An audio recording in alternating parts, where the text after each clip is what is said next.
Hello. Are we all back? I noticed that my internet went out. Are we back? Is my internet? Am I streaming?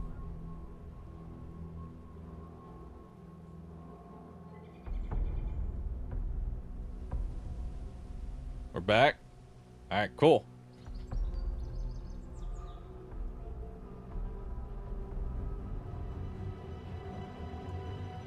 Cool, dude. Where did it cut off at? How long have we been out?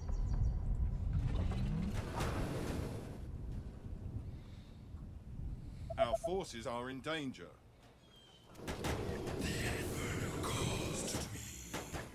Of course. Got it, Chief. For the humans. Building completed. Commander? All the way. What do you want? Let's go. Alrighty. Affirmative. It's a breeze.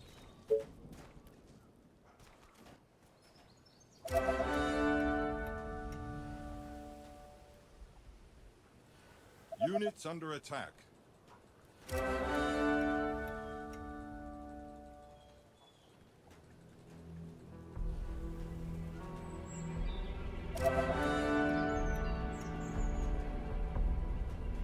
Our soldiers are in trouble.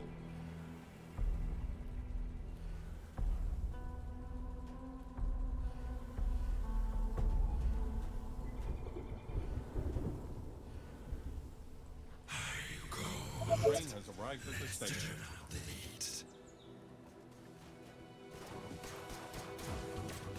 At your service.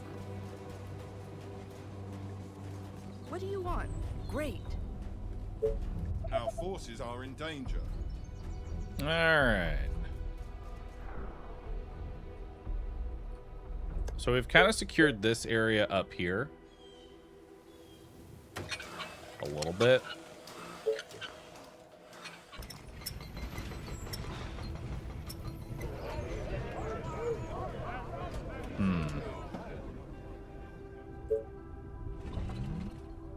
I'm gonna train some more Necros.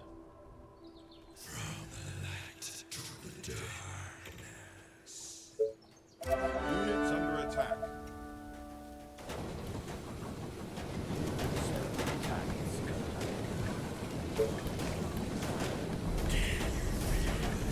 Our soldiers are in trouble.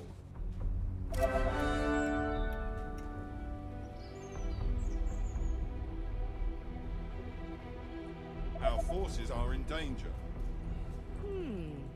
Will there ever be an Empress? Yeah. For the humans. Attention. Building completed.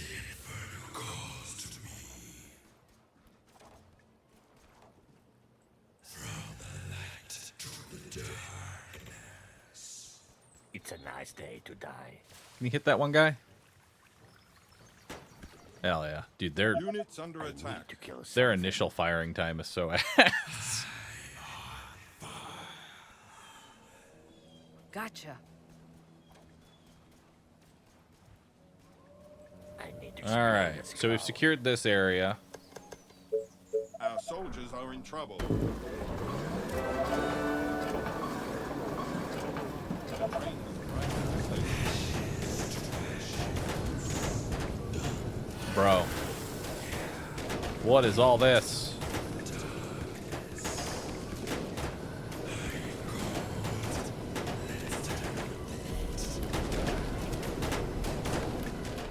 There's so many of them.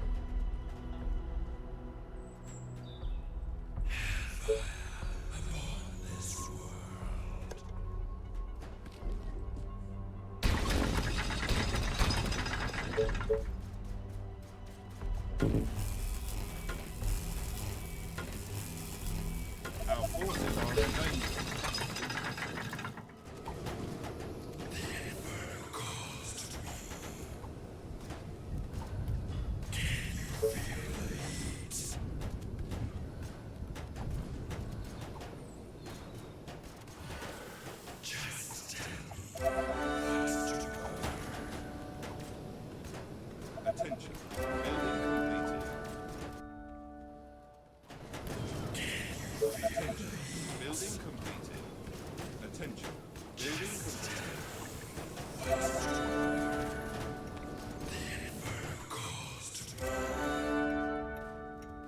Tell me. The colony is under attack.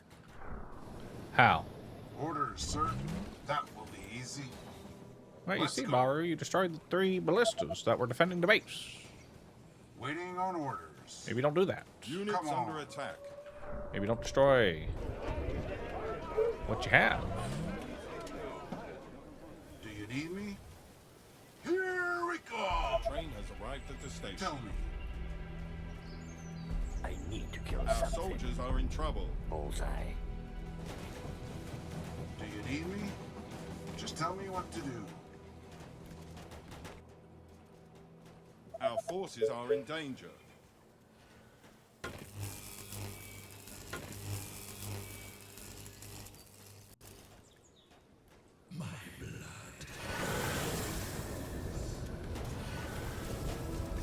Sniper is ready.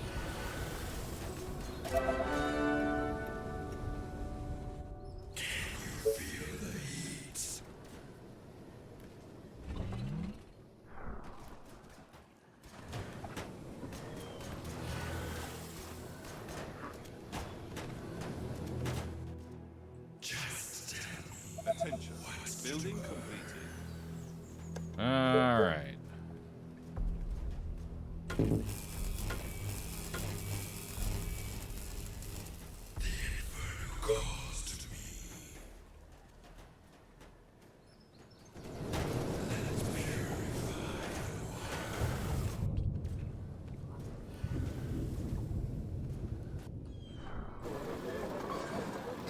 Frozatos. Oh. So I'm not making mutants. Oh, wait. I can make a mutant, I can make a Thanatos, I can make a Titan. I'd like Titan. But maybe we should make a Frozatos. They have 2 oil upkeep, so we'll build 2 of them. That way I can still get 4 Titans. Attention.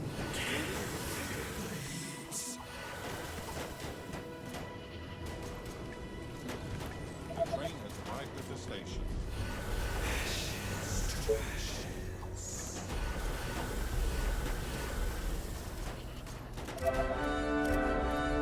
Units under attack.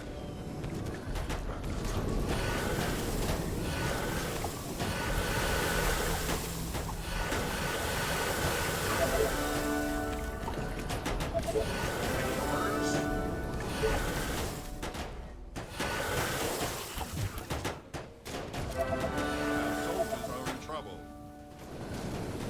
Yes, give me something. That's a certain kill.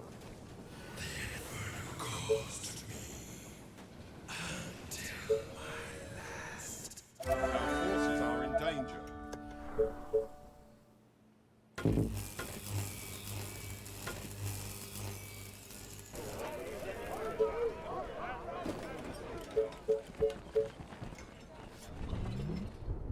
Gonna need more energy.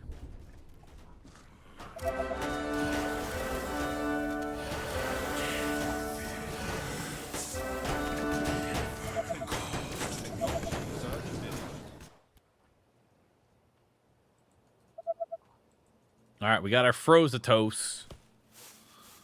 Let's see how these bad boys work. Frozatos. Attention. Building completed. Sniper is ready.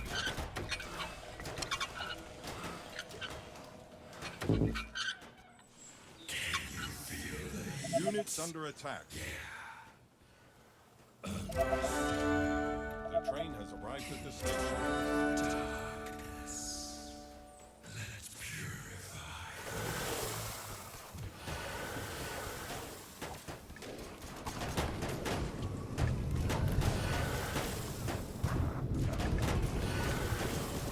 Oh, shit. That's kind of sick.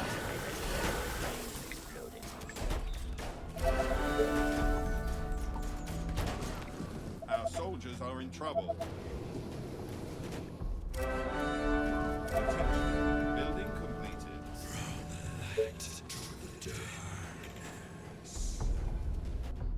know what? are in danger. Frozatoses.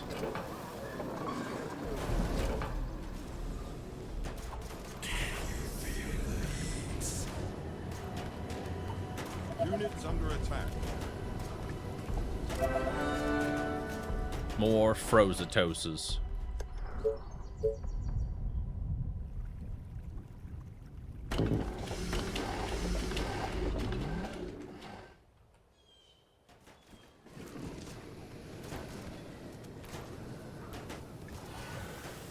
The only thing that sucks is their range. Our soldiers are in trouble.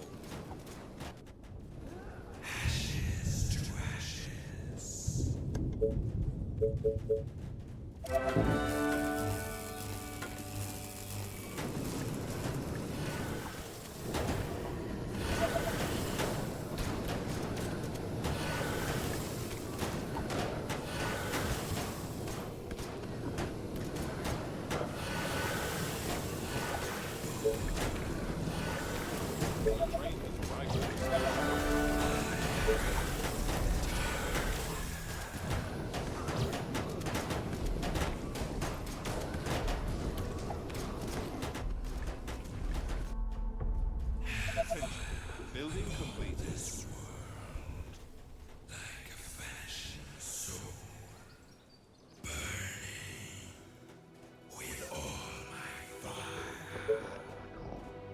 All right.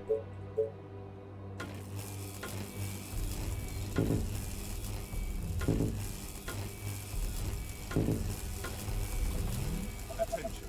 Building completed.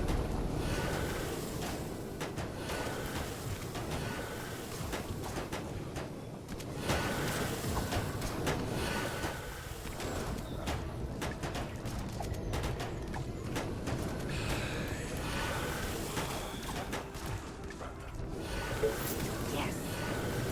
I'm listening.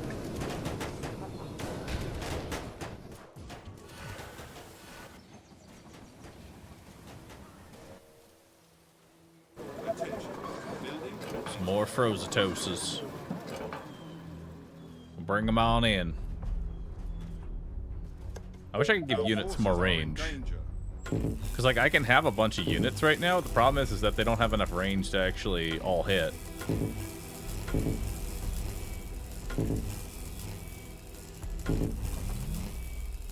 Units under attack. You know?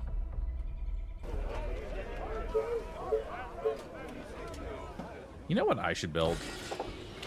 I should build this beholder. Let's do it. Let's build a beholder, chat. Let's behold.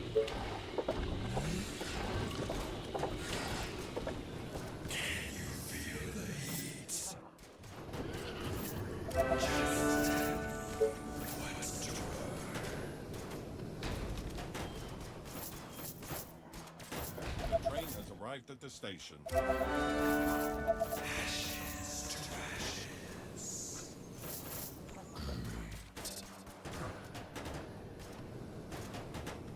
Sniper is ready.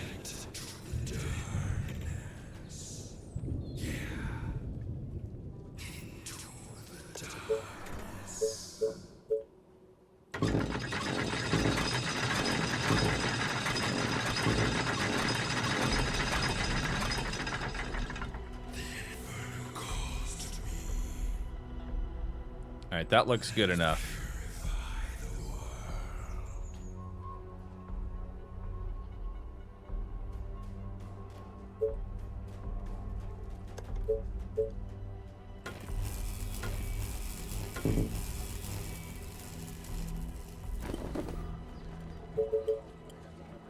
Now I need more food.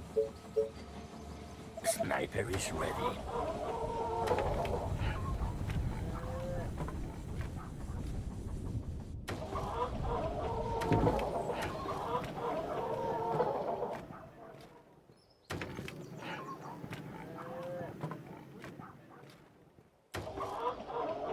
Attention. Building completed. Attention. Building completed. Attention. Building completed.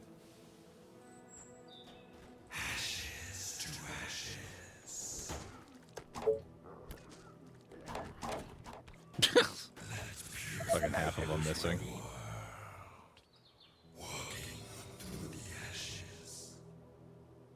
All right, so we got a raid in a couple more days. Infected are on their West. way. I'm noticing a trend here. The train has arrived at the station.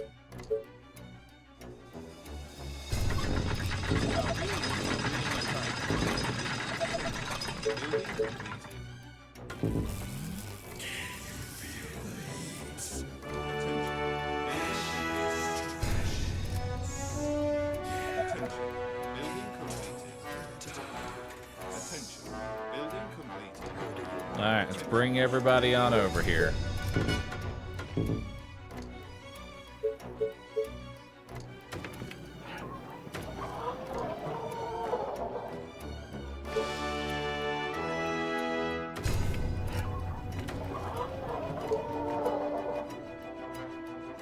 Attention, building completed.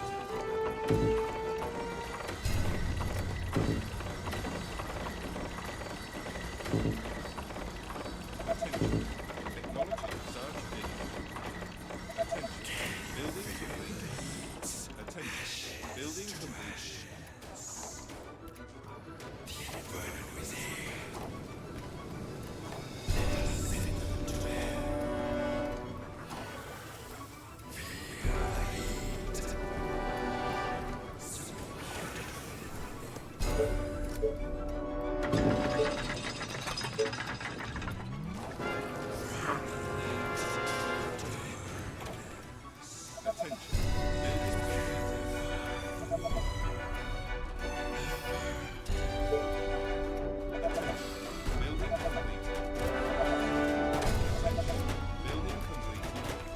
Oh my God. Attention, building completed. Do you need me? For the human! Our soldiers are in trouble.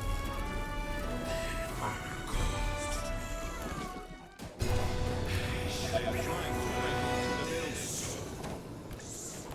Our forces are in danger.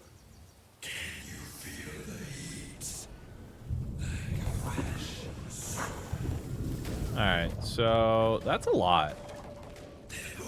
I don't know where the fuck they're coming from, but there's just so many.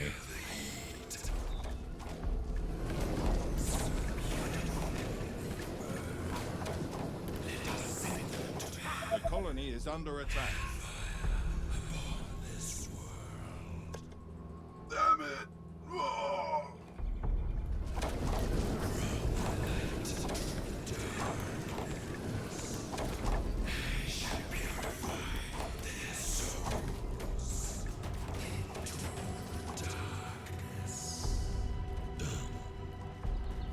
God damn. Our buildings are being attacked. There's just so many of them.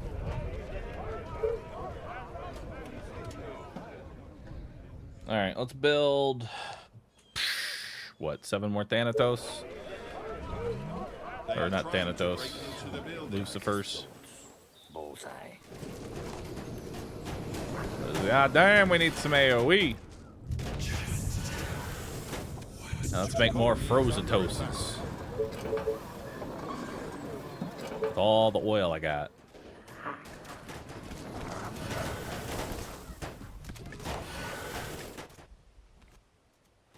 Units under attack.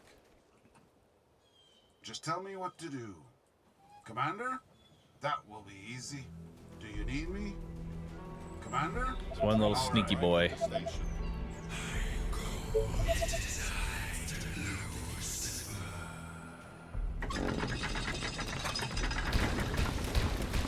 Our soldiers are in trouble. Alright, let's figure out what this major choke point is. Our Alright. forces are in danger. You know, we'll grab 7 more wizards as well. Attention. Building completed.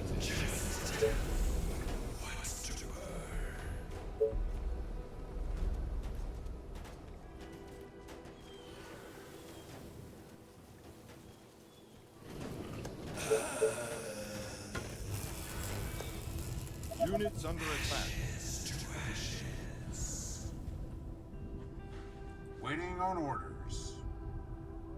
At your service. Orders, sir. Of course, my commander. All right. Our soldiers are in trouble.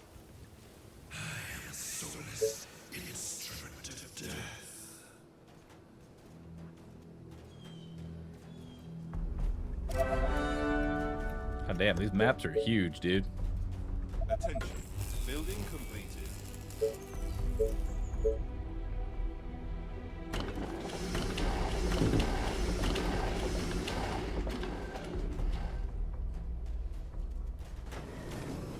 The train has arrived at the station. Alright. We just need gold, and then I can build the big vision, and we can see what the fuck I'm even running into at this point.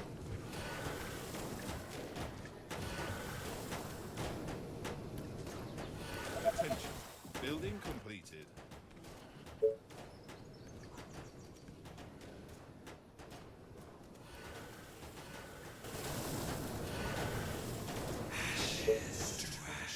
Our forces are in danger.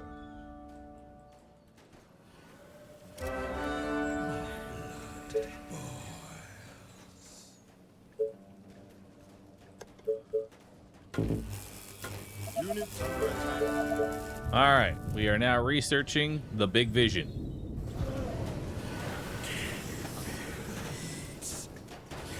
Attention. Building completed.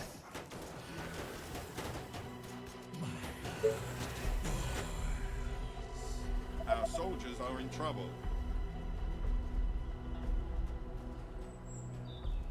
Is he gonna go up? I assume he's coming up this way. Attention. Building completed. Attention. Building completed.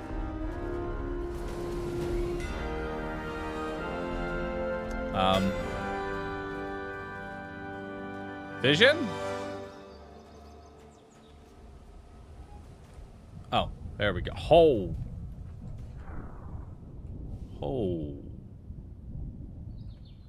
Holy God. Okay. All right.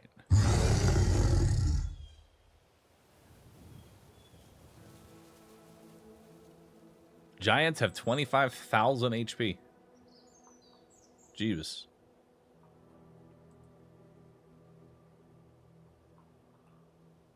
Huh. Interesting.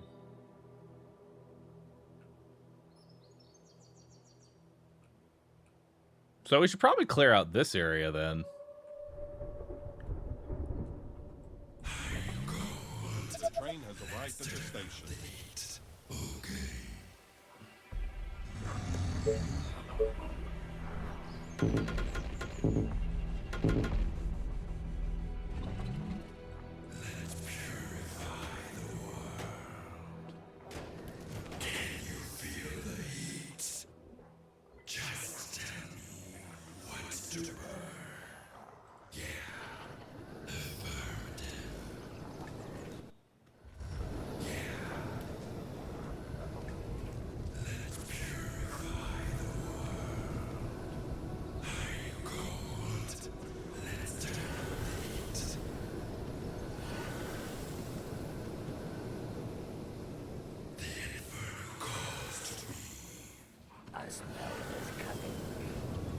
Alright. Some dudes and towers here.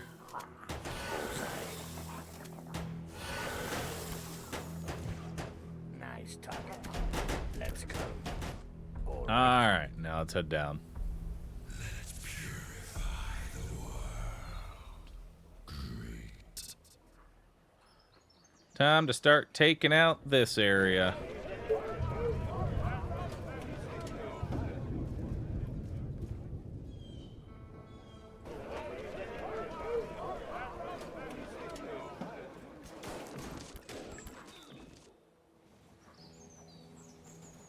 We'll take, I guess, more snipers for now, because that's really the best thing that we can build is just snipers. The train has arrived at the station.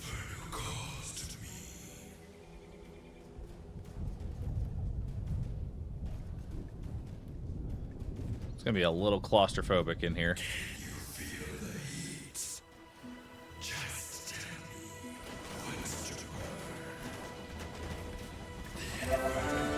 Building completed.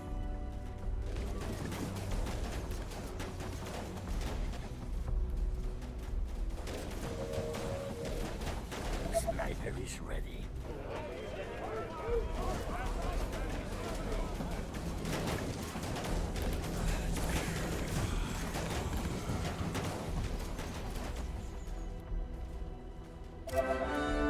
All right. Just let them do their thing. We'll keep making more. I guess we'll just keep making more money. We can make another, like, I guess.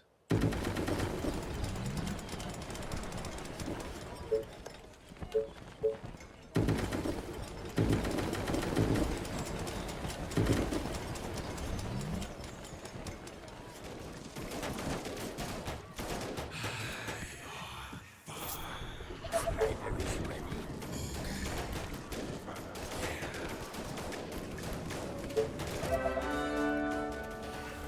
Attention. Building completed.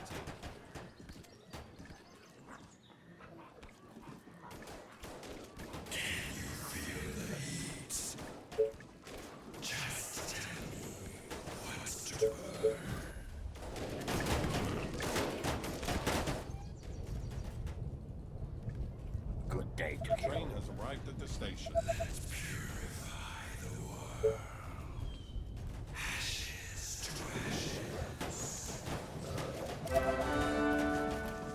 Just give me something to shoot. All right. Who do you want me to punish?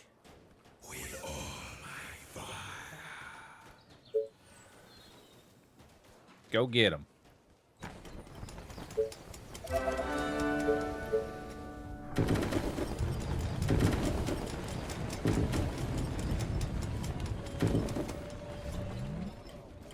And then I guess we'll get some more food.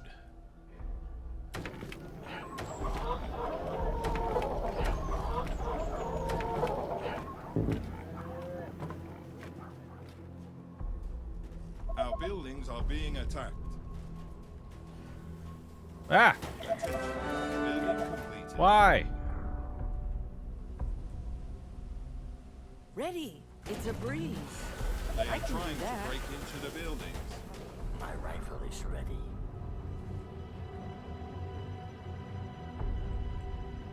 At your service. Where are you at? Without delay. Like, where the Alrighty. fuck are you?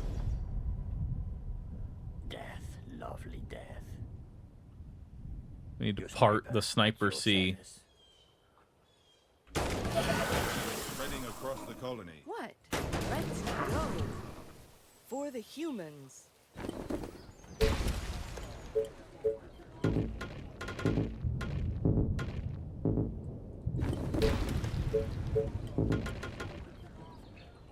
The colony is under attack. My guns are ready, sir. I love it. Got it. Let's go. Sure. Excellent idea, sir. Attention. Building complete. Without delay.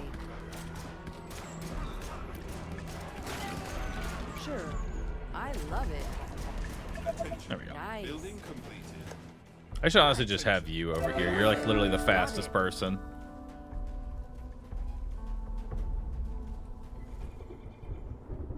Okay. The train has arrived at the We're station. chilling.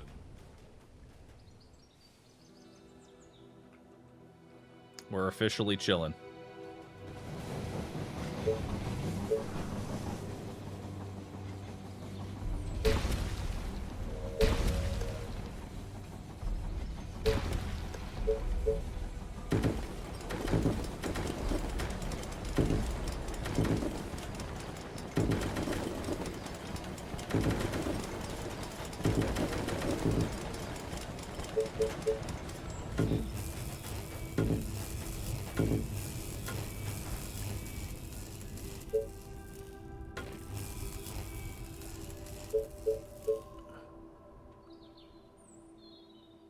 enough resources.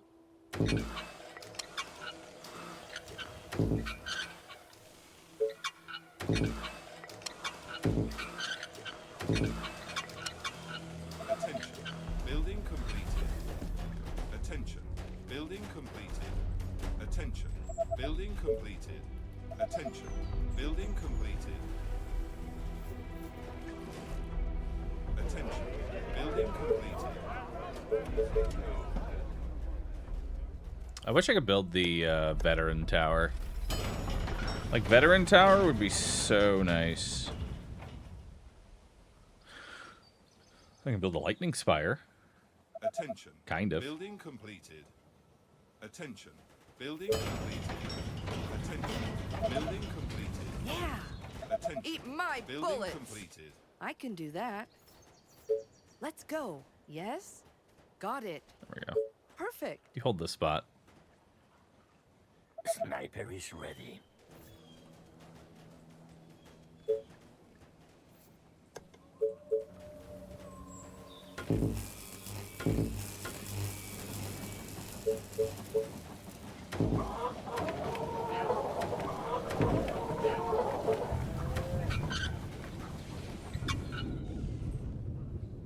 Anything else I can grab?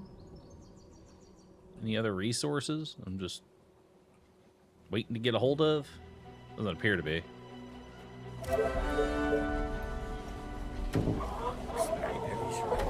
Just grab the food at this point. Attention. Building completed.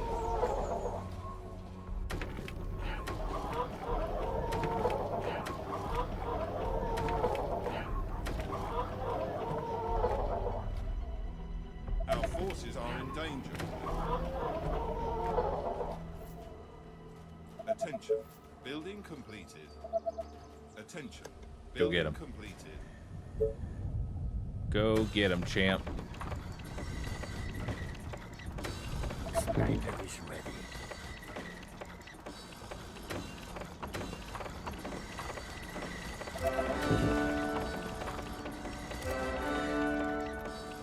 Attention. Building completed. Attention. Building completed. Attention. Building completed. Attention. Building completed. Attention. Oh wait, I can actually get the Academy of Immortals. Attention. Hang on. Completed. Attention. Building completed. It's time for all veteran snipers. Attention. Building completed. Attention. Building completed. Attention. Building completed. Attention. Building completed.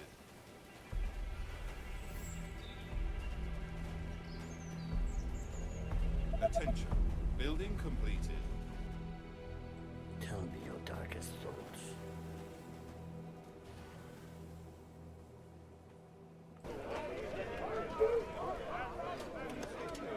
Let's make Sniper more. is ready. Attention. Technology research finished.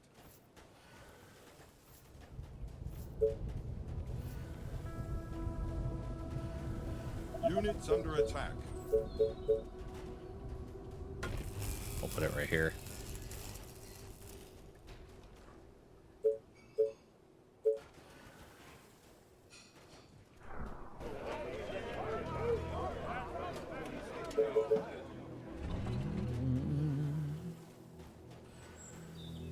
How's the new mod? It's Our interesting. soldiers are in trouble. It's very interesting. The pacing is a little weird. I'll be honest. The pacing's a little weird. But I think I'm getting more of a hang of it. Our forces are in danger. You're essentially building like a raid group to handle these Building zombies, completed. which is different for sure.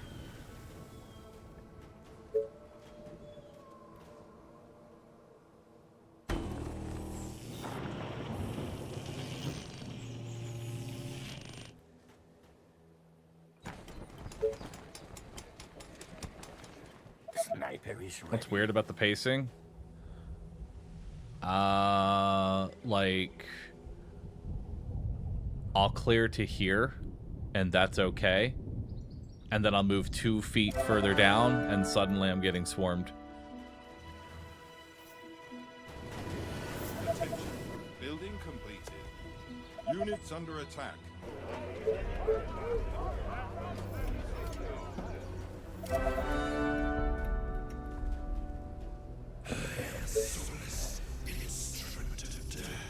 Sniper is ready. I need to explode this guy. Like a snake with its prey. Attention. Technology research finished.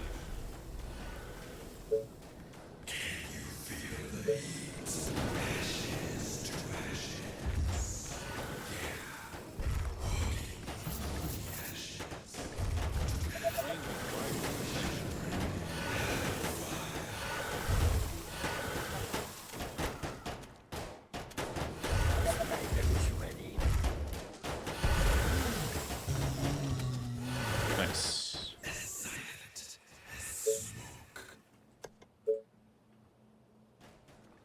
I need 200 stone. Attention. Building completed.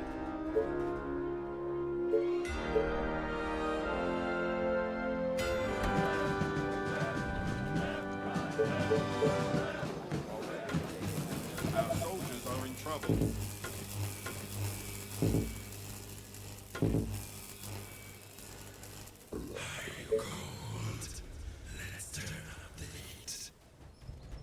Sniper is ready. Our forces are in danger.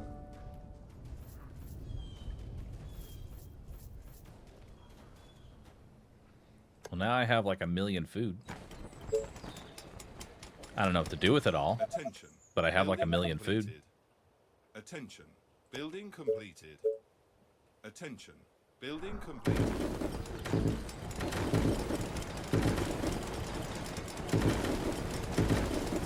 Units under attack.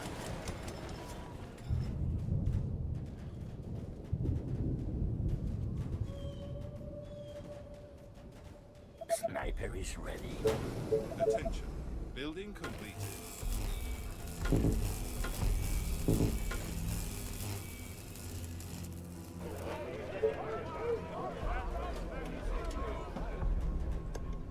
Train has arrived at the station.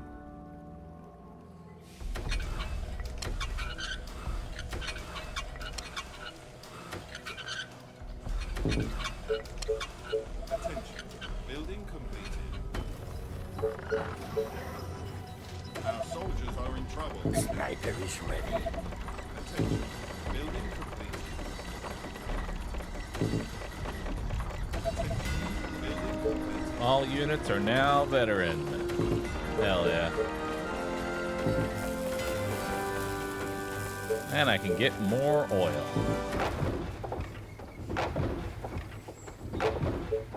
Beautiful. Attention. Building completed. Lovely death. Attention. Building completed. Sniper is ready. Attention. Building completed. Attention. Building completed. Attention. Building completed. Attention. Building completed.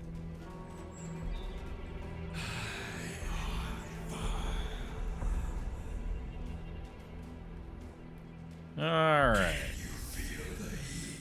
We've secured this area now. Building completed.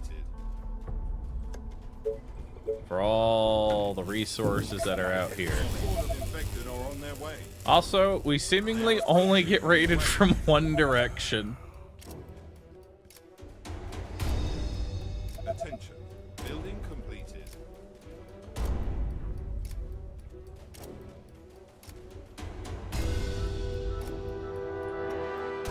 Death sentence. Yes, tell me what to kill.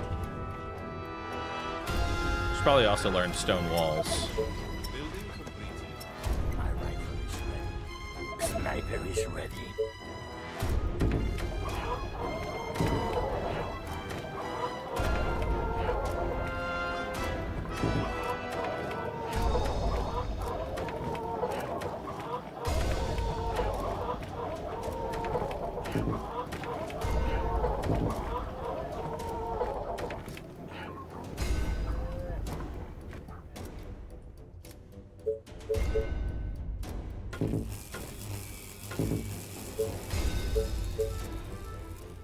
more wood. Forces are in danger. Sniper is ready.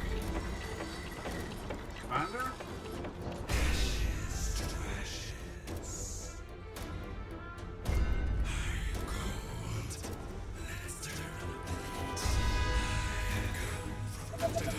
Building completed. Attention. Building And I would say that the raids that we have to deal with are surprisingly tiny for how difficult the rest of the map is. Attention. Building completed. Attention. Technology research finished. Attention. Building completed.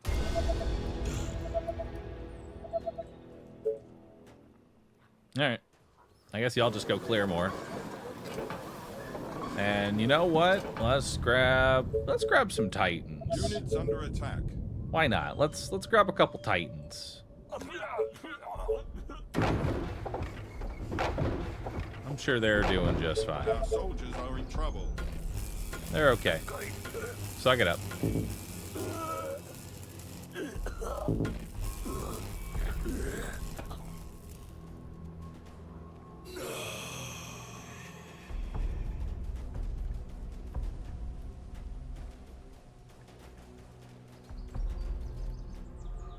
Our forces are in danger. My rifle is ready. Slow but lethal. Attention. Building completed. The mighty Titan is Building here. completed. There we go. Attention. Building completed. It's time for more mighty Titans. My bullet in the head.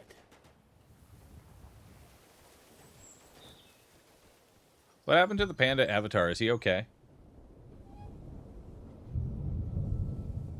Attention. Building completed. Sniper is ready.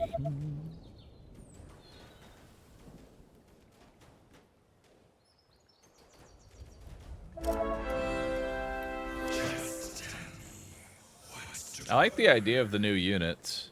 Death sentence. Death, lovely death. You read my mind. The Yeah, I mighty like the idea of Titan it. is here. Units under attack.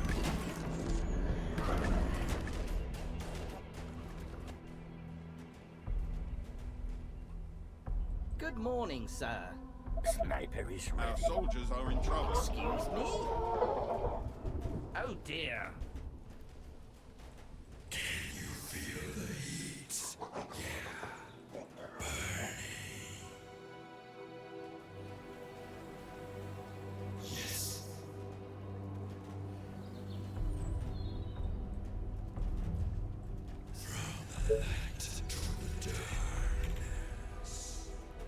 Hello. My machine See how these is handle ready. harpies. The mighty Titan is here. Here we go. Yes. Oh, the infected. They're so rude. Go get them.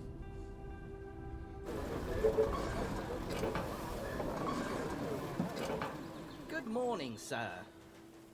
Let's go. Excuse me? Hello. The train has Jolly arrived at the good. station.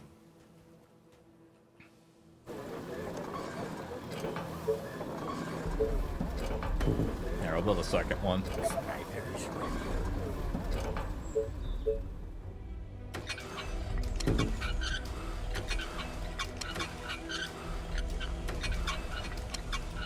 I still know what to do with all these resources. Tell me your darkest thoughts. Our forces are in danger. Because our main limiting factor is that, like, I can build more units. It's just Well, they all you're get so tiny clustered from up. here. They don't have enough range to fight. How's the campaign so far? It's okay. At your service.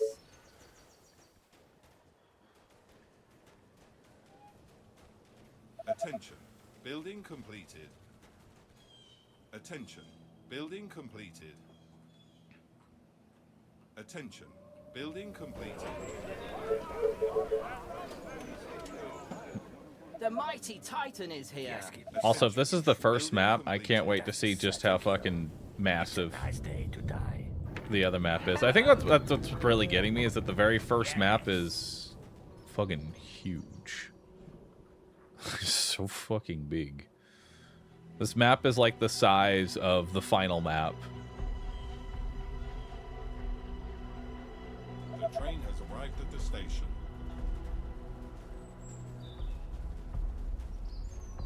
Sniper is ready. Excuse me?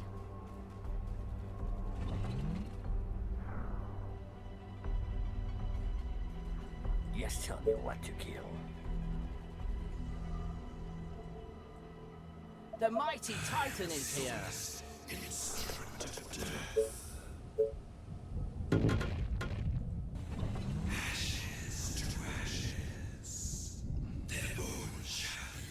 Units under attack. Bullseye.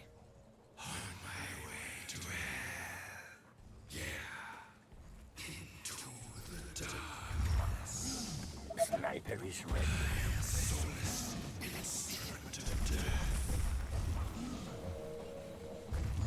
Yeah.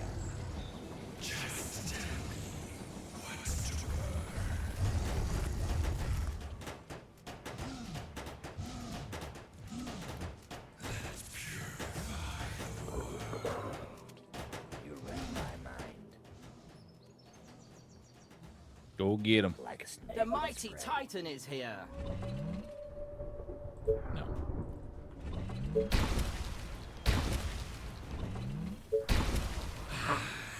Sniper is ready. Hello.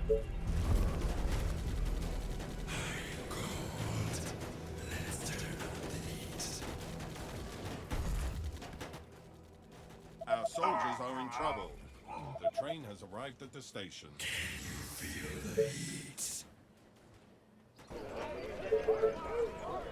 My machine is ready. Our forces are in danger.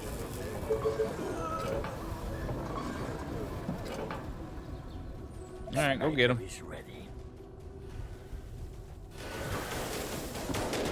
The mighty Titan is here. Soldiers do like no damage to these things. Units under attack. Also, it seems like sniper spam is going to be the way. Just from a range, it's just like a range issue. So I'll probably want to find some way to like pump the sniper range. All right, go kill him. Go head on out. Sniper is ready.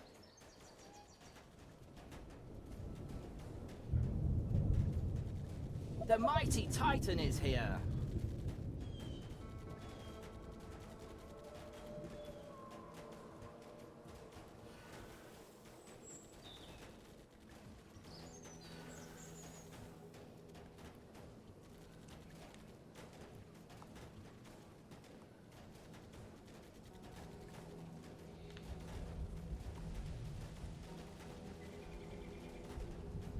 Sniper is ready. So you use like Calliope to like clean out your The train Initial has arrived at area. the station.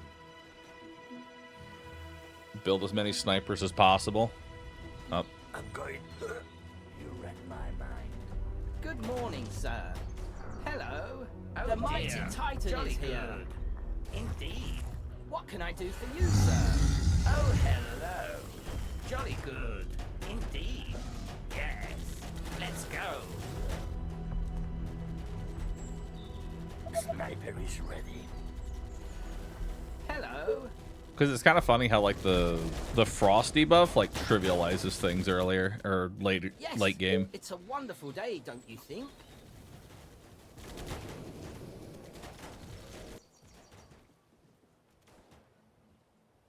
All right.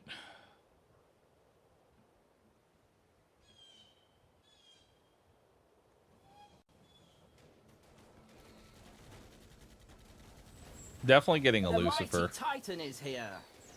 Lucifers make Sniper decent is ready. tanks.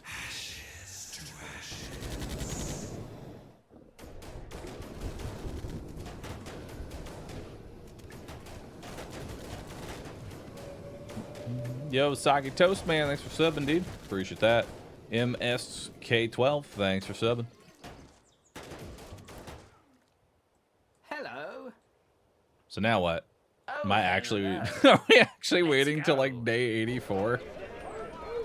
That's wild. The train has arrived at the station.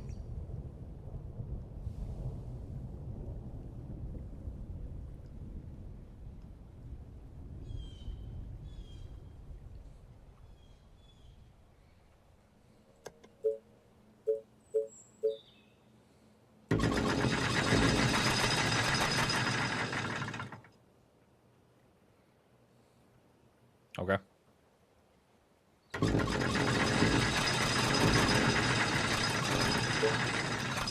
Sniper is ready. All right, behold. Oh, never mind. I'm broke. Don't behold. Behold.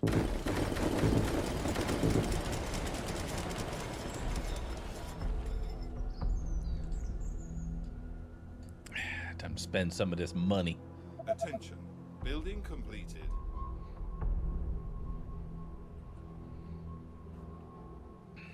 Time for more money.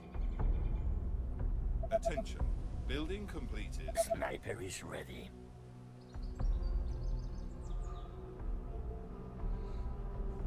Attention. Building completed. Attention. Building completed. It's time to become a Attention. slumlord. Building completed. Tab finally got an update? No. Somebody made an update. The train has arrived at the Look at all these station. units.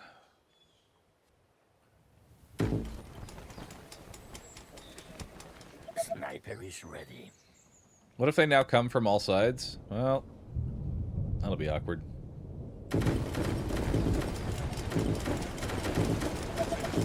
Building completed. Attention. Building completed.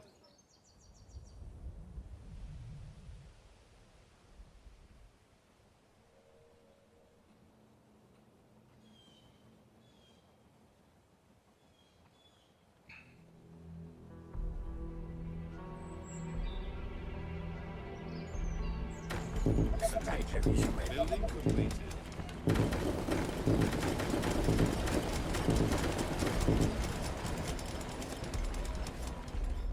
Attention. Building completed. Attention. Building completed. I guess we're just gonna chill. Is it tea time already? It is. Yes. Like, I know this side's gonna get just fucking pounded.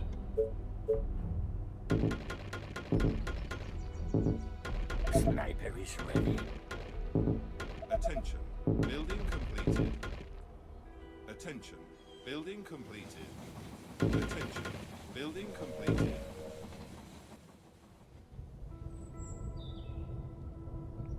The train has arrived at the station. Soldiers are basically Let's go. useless now, so let's just, I guess, send them off to go be turned to mush.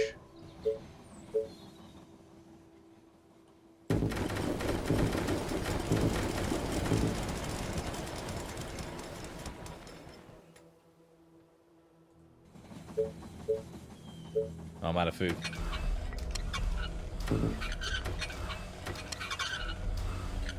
I require more food.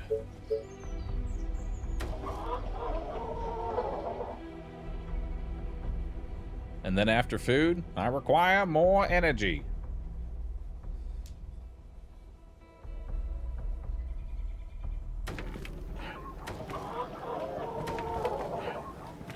Attention. Building completed. Attention. Building completed.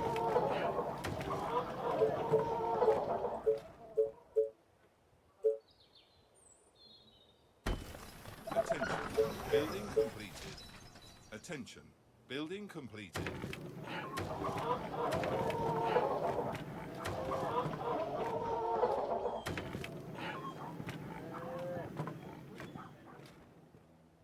Attention. Building completed.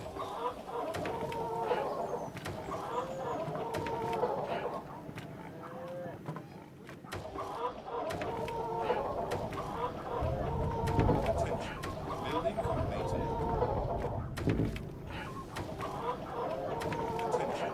Building completed. Attention. Building completed.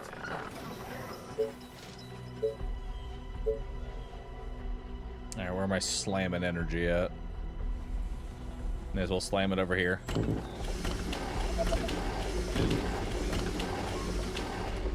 Attention. Building completed.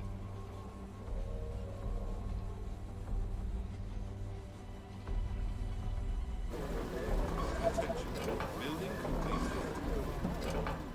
Attention. Building completed. Attention. Building completed. Attention. My Building machine completed. is ready. Attention. Building completed. At your service. That's a certain kill. Yeah. Slow, but lethal. Dude, I would kill Alright. for a find nearby empty tower button. Let me tell you. Let's go. Like a snake with its prey. Bullseye. So much steam. Let me adjust this valve. Hello. It's a nice day to die. Attention. Bullseye. Building completed. Yeah. At your Attention. service. Building completed.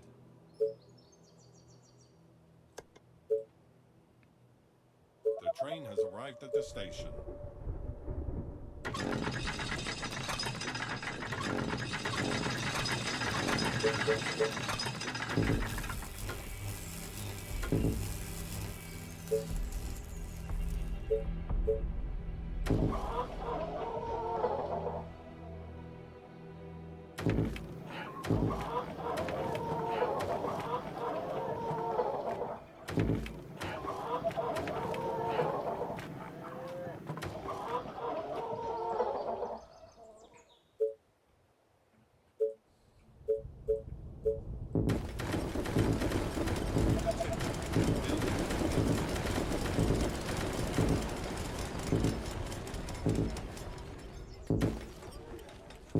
Attention. Building completed.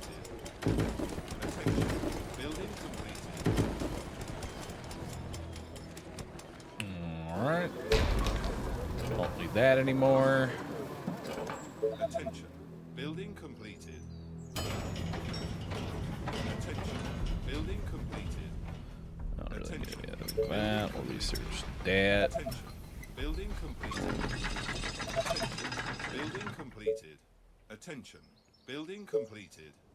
Attention. Building completed. Attention. Building completed.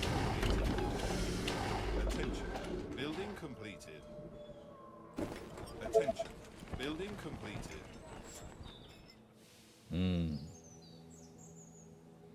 Burn through all my stone.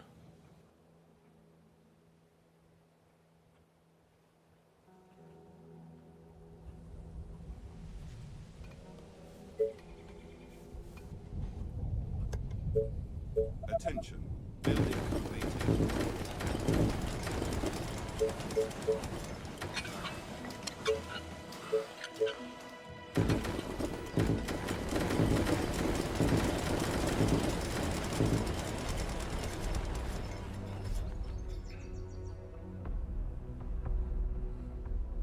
Hello.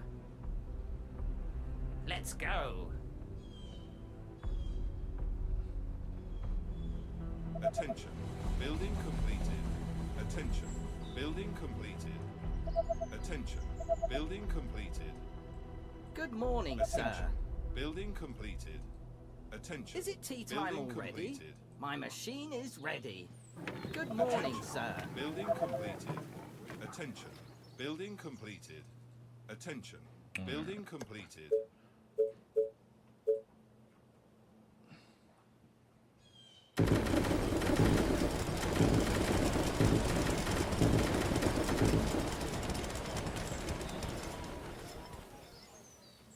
All right. The Probably train start- has arrived at the station. Probably start upgrading these now.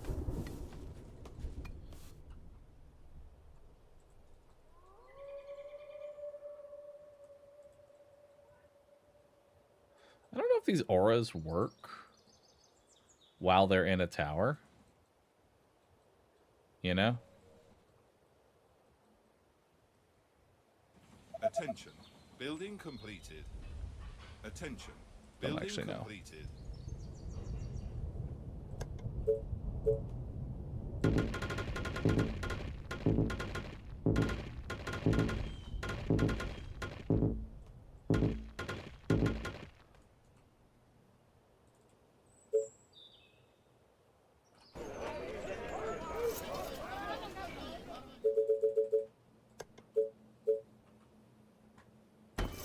There you go. Third market.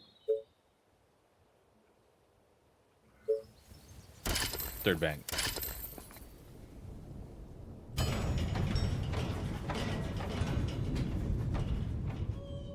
A great machine for a great man.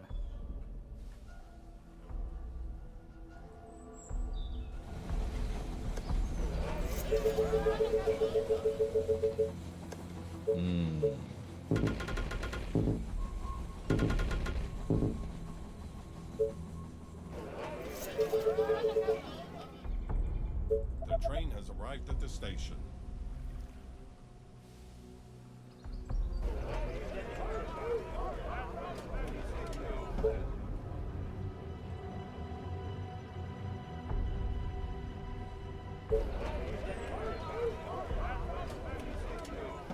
Let's get some bards and some necros. Who do you want me to Attention. punish? Building completed. All right. All right, what's the over-under? You think this is going to be the last wave, or are they going to make me wait another, like, 70 days? Attention. Building completed. Also, I don't know if anything's even going to come in through over here. Good morning, sir.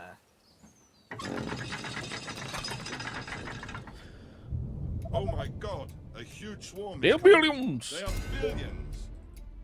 They are A approaching great from all machine sides. for a great man.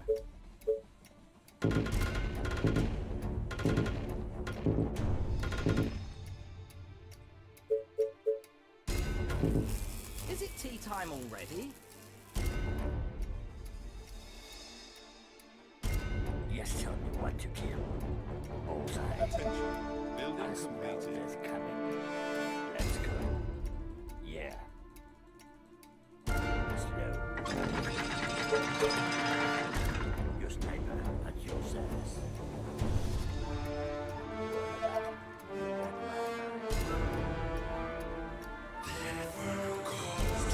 Attention. Building completed. The train has arrived at the station. Building completed. Oh shit, south. All Lucifers, come south.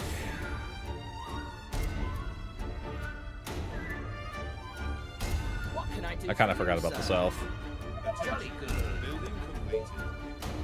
This might be where I die. Attention. Building completed.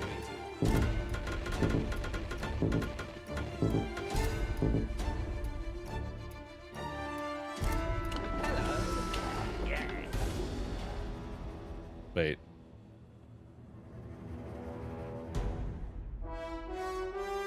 Holy fuck. Okay, so they're not even hitting the south. Good morning, sir. Oh, hello. That's it? That's the wave? That's all we have?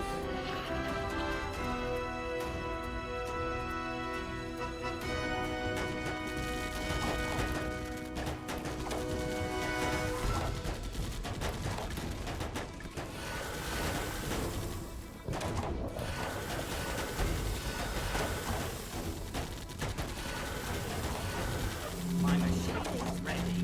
Let's go. Attacking the colony defenses.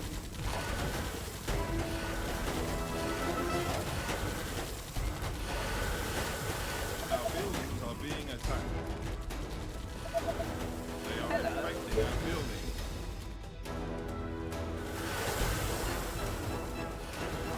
Our defenses are being attacked. Our soldiers are in trouble. froze the toasts are OP. Our forces are in danger. Alright, well, they're all dead.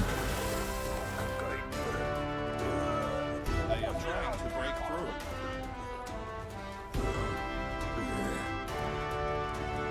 For the humans!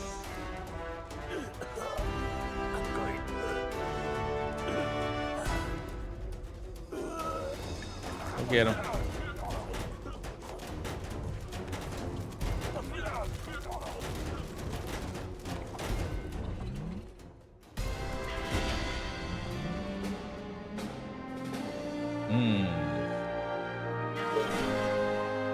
We did it.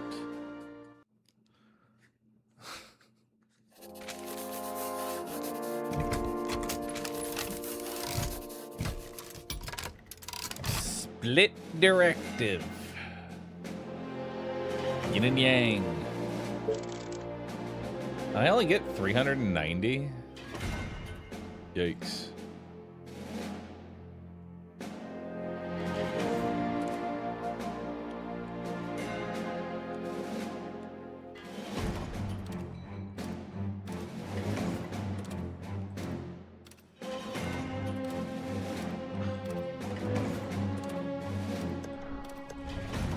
I don't need a bonus wizard.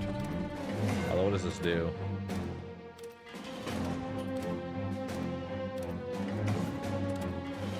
Range multiplier. Another range multiplier.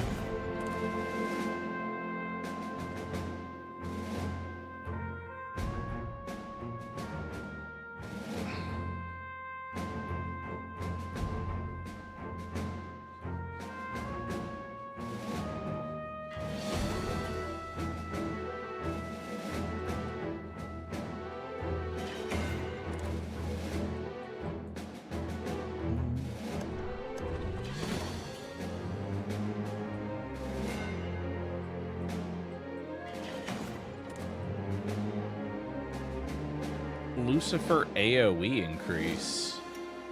That seems sick.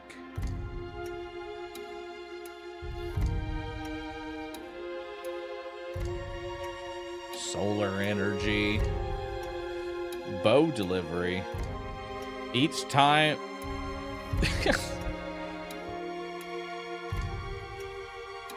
Each time the train arrives, you get one ranger. Huge. I like that that's at the end of the fucking tech trades. One singular ranger. Thanatos attack range +4. That's actually pretty nice. The big gun, Rocket Titan. Neat.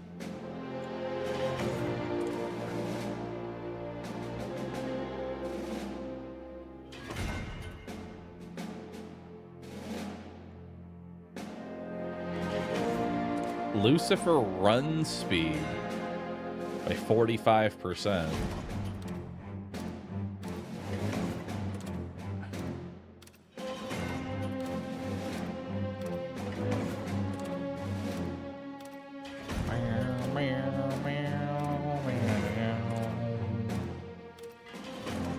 Sniper incendiary armor or ammo.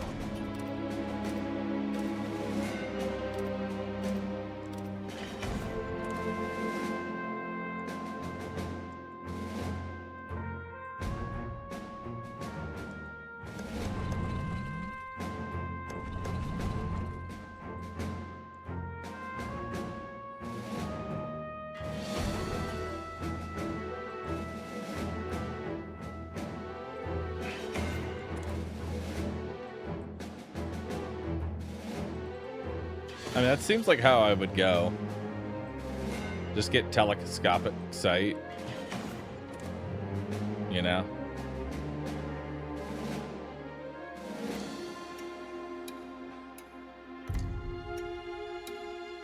Dense housing.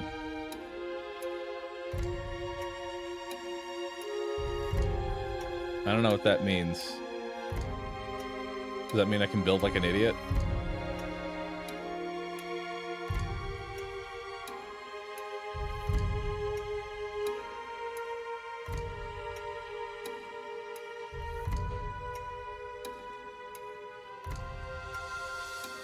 Honestly, that seems kind of crazy.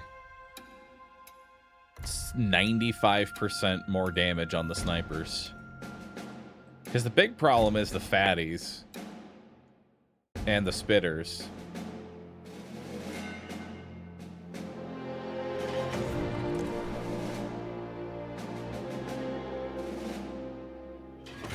You can give the zombies more buffs.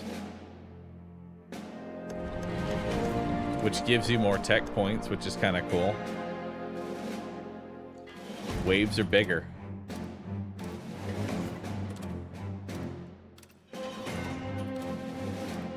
Executive grenades. Oh, that sounds like hell.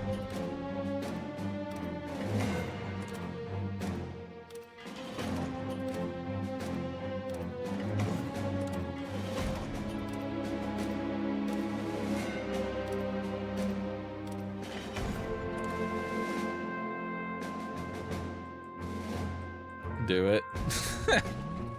Max out everything. 100% more health.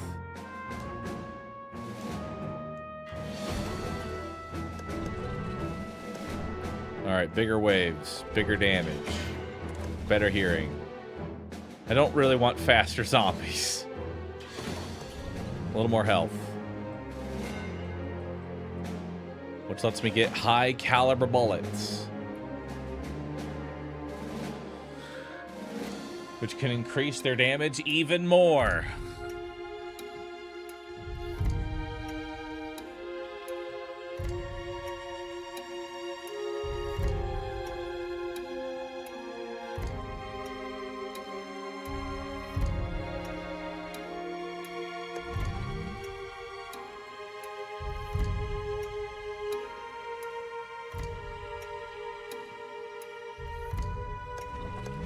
Waves are a little bit bigger with rocket mutants, so we can get augmented reality.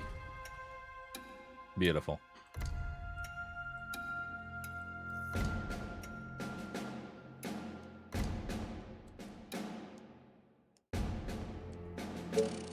Hell yeah.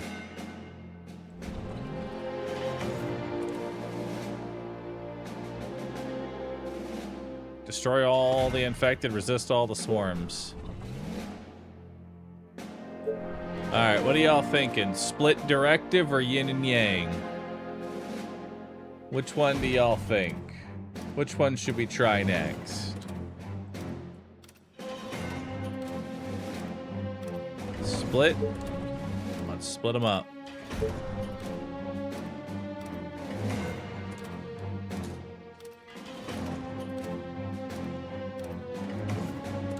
Alright, my goal is to get as many snipers as possible.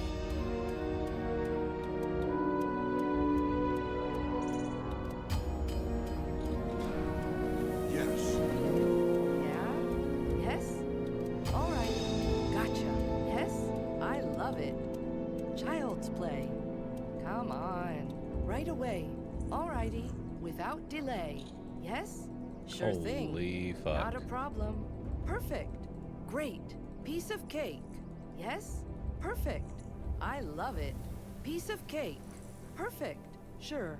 It's a walk in the park. It's a breeze. For the Empire. Yes? Alrighty. Right away. Gotcha. Sure. Gotcha. Alrighty.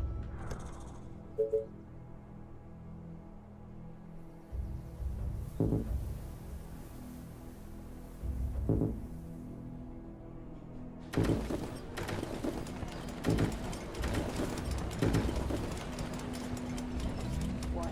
Yeah. Great. Are you sure? Yeah. Roger that. Gotcha. Yes. Death, lovely death. Yeah. Like a snake with its prey. Yeah. Slow but lethal. The train has arrived at the station. Ready. Okay. Attention. Building completed. Oh, here we go again. Do you need me? My rifle is ready. Let's go. Come on. This better be good. Roger that. Just tell me what to do. All right.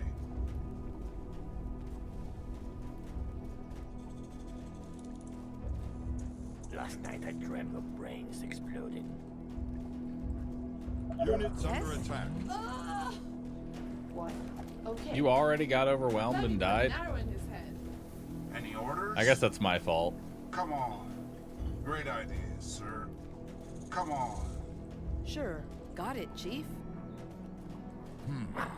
I can hear them in the distance. Yes. Gotcha. I mean, I did give them more Whatever you health. say, as long as you pay me. All right. For the Empire. Yes? Yes. Let's go. Sure. Nice. All right, we have to secure iron. I can do that. Tell me. All the way. Right.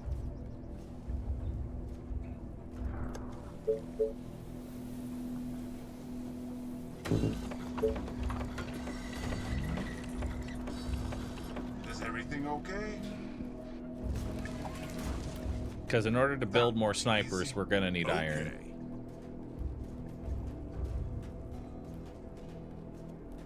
Commander?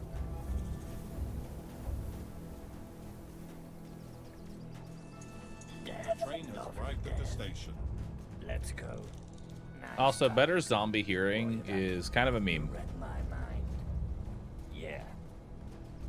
Roger that. Attention. Building completed. At your service.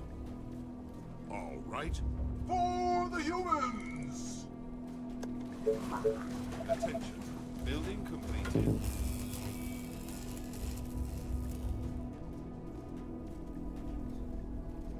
At your service. Ready. You are gonna pay me for this, right?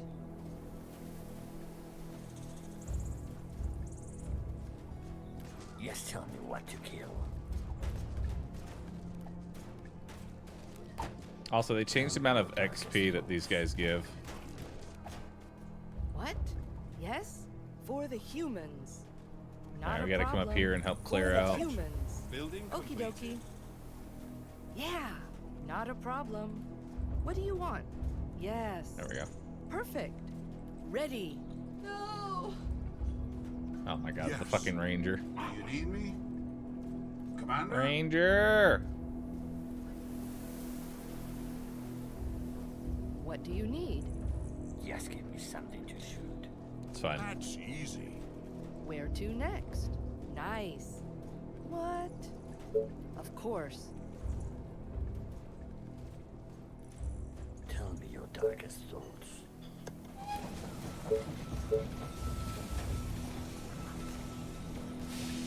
The train has arrived at the station. Go ahead. Ready and waiting. That will be easy. At your service. Come on. Alright, we're gonna just have, I guess, Calliope just clear everything. What? Yes. It's a breeze. Have this one sniper try and take out everything as well. Because the enemies are too strong. Attention. Building completed. So many targets, gotta love it. My rifle is ready. Bullseye. Commander, orders from the Empire? Let's go. Right away.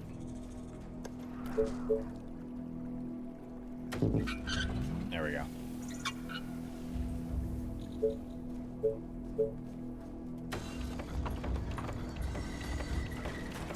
At your service. Attention. Building completed. I need to explode a skull. Death, lovely death. Yeah. Just give me something to shoot. Understood. All right. Perfect. Just tell me what to kill. Commander, I still have some tricks up my sleeve.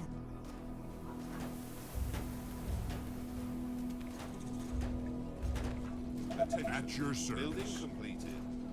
What do you want? Great. Yes. Attention. Building Yes? completed. The I train need has to arrived kill at the something. station. Perfect. Let's go. Come on. I love it. Great. For the Empire.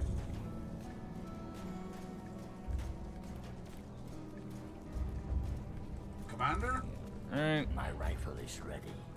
Sure.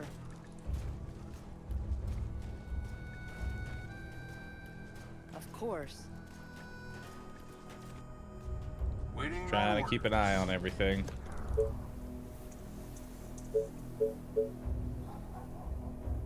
Let's put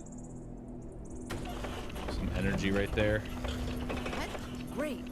I'm on it. Tell me what to do. Gotcha.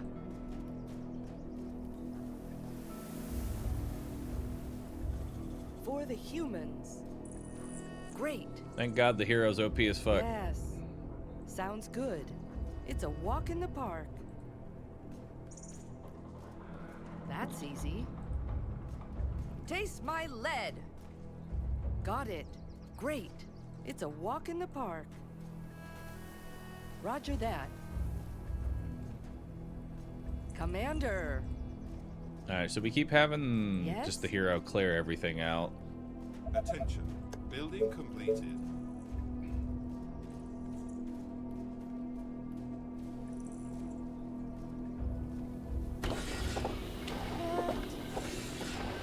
Sounds good. Yeah. Then we'll learn Where snipers and to start next? get more snipers. Right away. Let's go. Death, lovely death. What do you want? The train has arrived at the station. All right. Guide me to the The infantry. soldier is nowhere near a level. Roger that.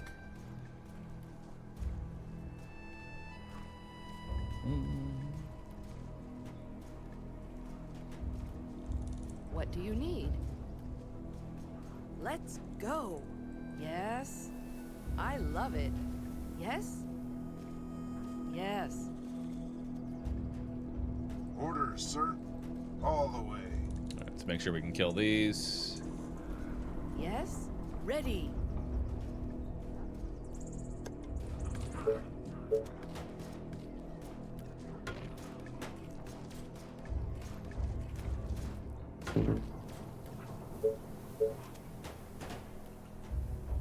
That'll give me some more food. Commander. Perfect. Gotcha.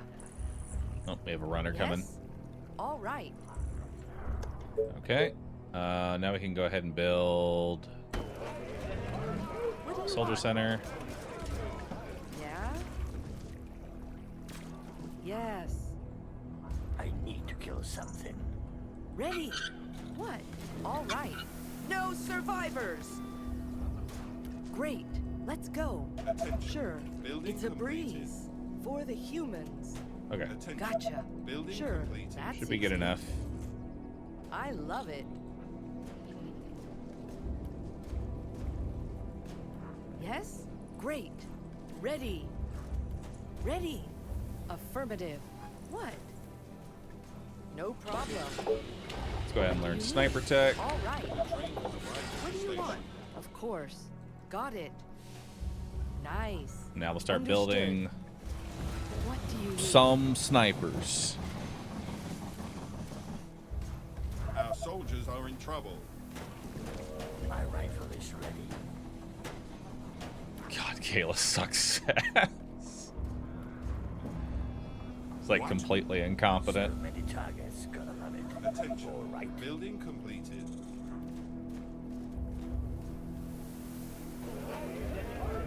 Okay, so now we're just waiting for a sniper.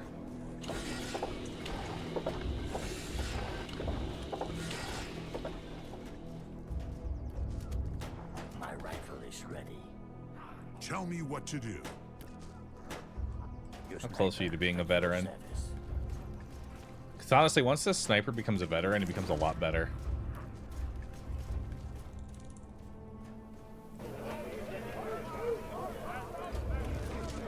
My guns are ready, sir. Yeah. Yeah. Just tell me what to kill. Perfect. Of course. All right. Yes. Perfect. This is going to be fun. Attention. Technology research Ready. finished. All right. Snipers are coming in. Yes? No fear!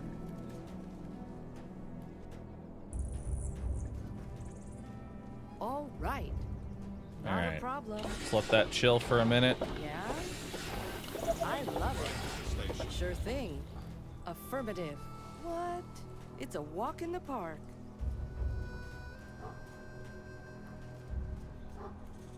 Tell me what to do. I need to kill something. Bullseye, like a snake with its prey. Like a sniper is ready. It's exploded.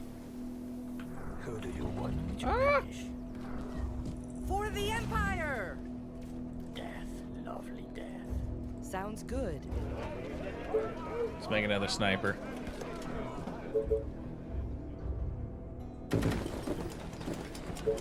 And then let's get a few more. Tell me your darkest thoughts. My rifle is ready. Nothing better than putting a bullet through some brains. Ready? Yeah. Okie dokie. You're What? almost a veteran. Affirmative. Yeah. Tell me what to do. Once you get to be a veteran, then things will get a lot Gotcha. easier. All right. Right away. Sure. Attention. Sniper Building is Let's ready. go. What?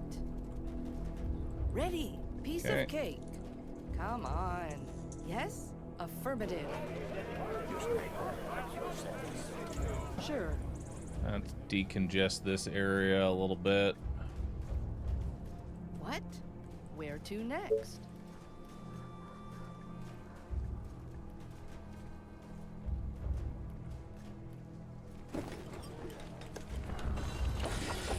I don't want to waste, so let's grab farm tech.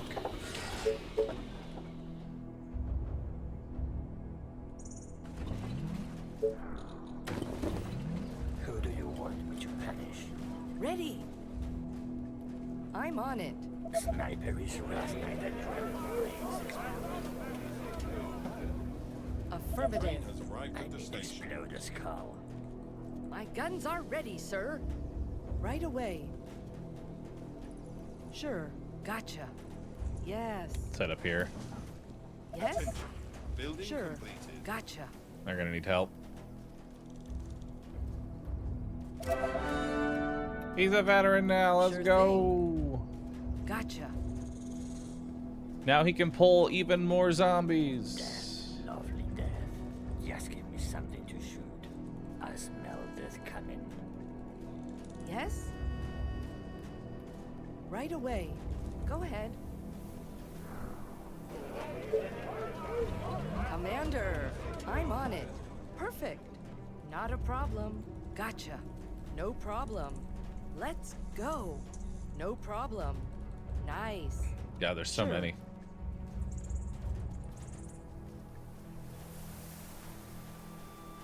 How do I get more? There's more food right there. I'm also gonna need another energy. Yes. Gotcha. Let's go. I'm on it.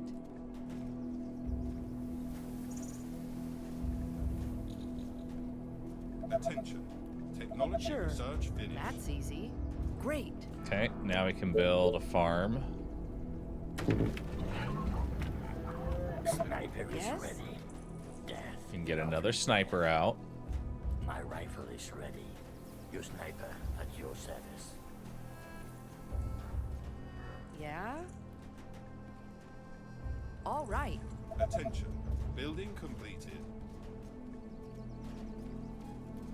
It's a breeze. Let's go. Okay. Attention.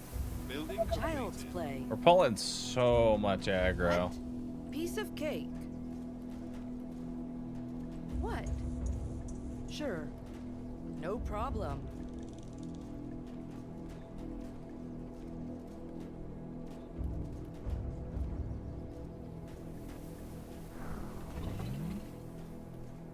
Guns are ready, sir. Attention. Let's go. Building completed. Yes? At least I can one-shot Perfect. executives, so that's Right kind of away. cool. Without delay. All right, we have extra food now.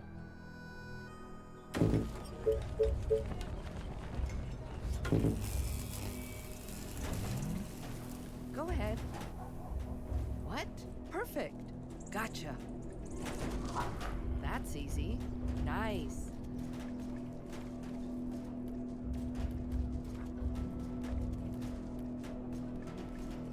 I love it. Alrighty.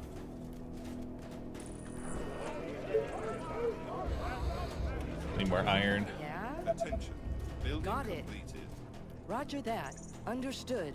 Right away. It's a breeze. Okie dokie. Piece of cake. Attention. All right. Building completed.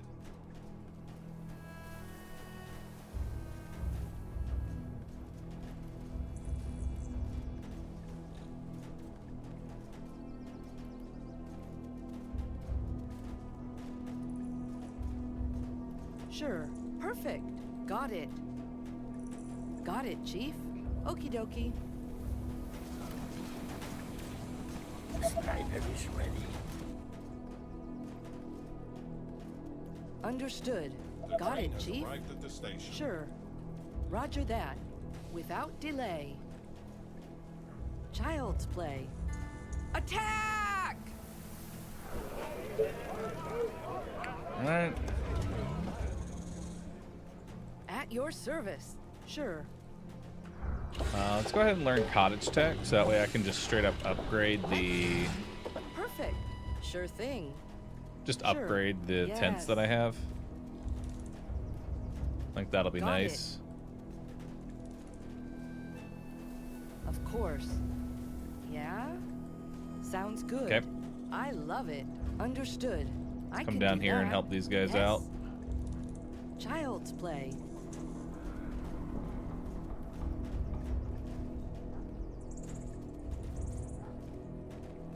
Nice. Sniper is ready. Right away. Perfect. I love it. Yeah. All right. Roger that. I smell this coming. Got it, Chief. What do you want? Of course. Right away. All right. Go ahead. Alrighty. Perfect. I want to put more snipers up Gotcha. north, but that's seemingly impossible right now. What? Great. What? Otherwise, I'll just Yeah. over aggro and die. Got it. I can do that. For the Empire. What do you want? I can do that. Come on. Gotcha.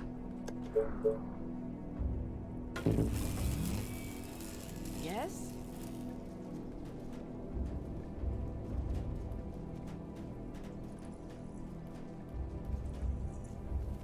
Who do you want? I think I can to bring punish? one more sniper on over. Attention. Yes? Technology research finished. All right. Tell me your darkest thoughts. That's a certain kill. You read Yeah. my mind. Good day to kill. All right. What? Attention. Building Understood. completed. Right away. Come on. Okay.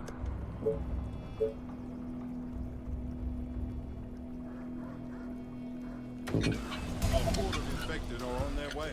You're already They raiding are me? approaching from the south. Bruh.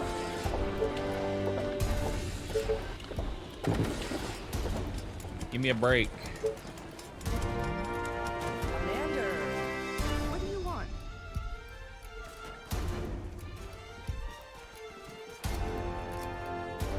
Yes, can you say what you should?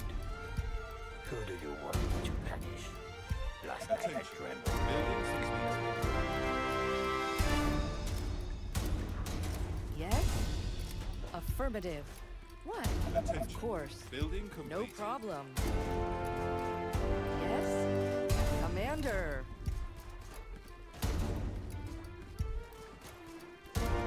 Sure thing. Where to next? Attention.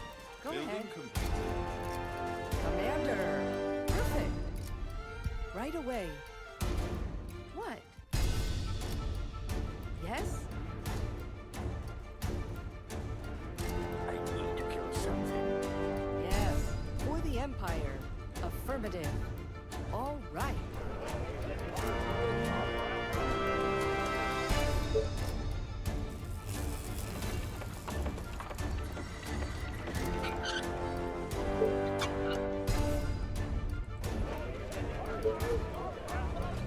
At your service, Commander. What do you need? Yes. Tell me what to do. Alrighty. Roger that. Alrighty. Sounds good. Come on. Got it, Chief. Okie dokie. Alrighty. My guns Alright. are ready, sir. Attention.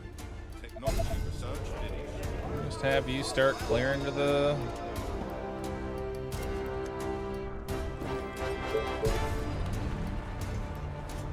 Yes? What do you want?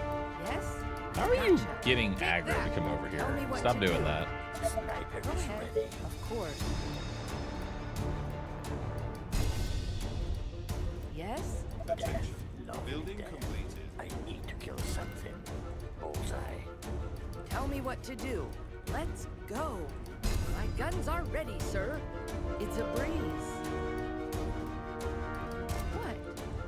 Yes? What do you need? Excellent idea, sir. Sure. What? I love it. Yes, tell me what to kill.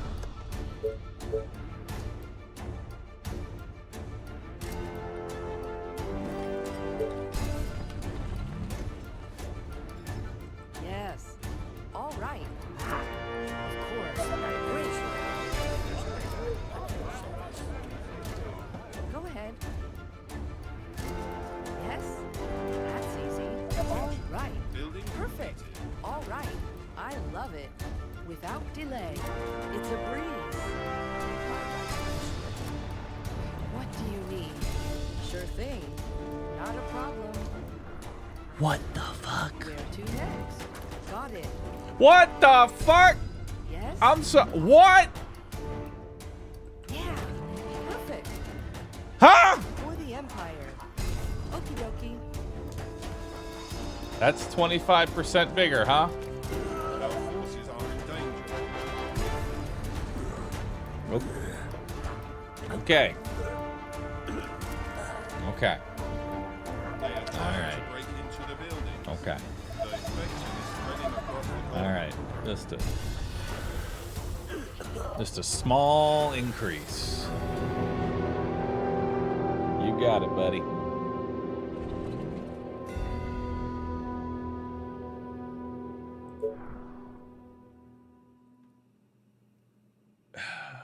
Campaign heard me talking shit.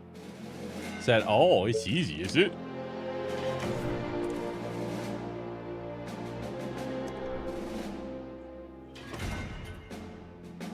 Oh, it's so easy then.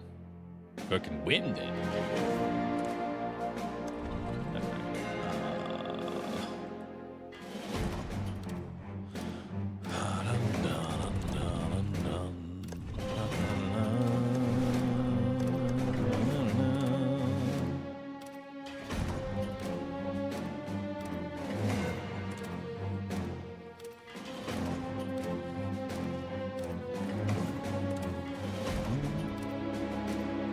Okay.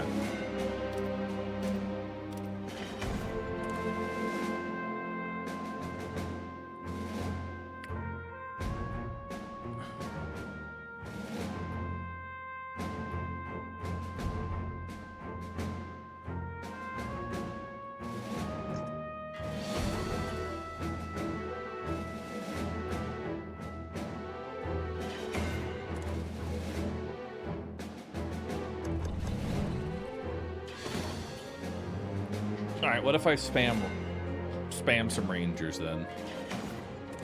We're gonna need some sort of like economy. Like, that's all I can really think of. I could nerf the zombies.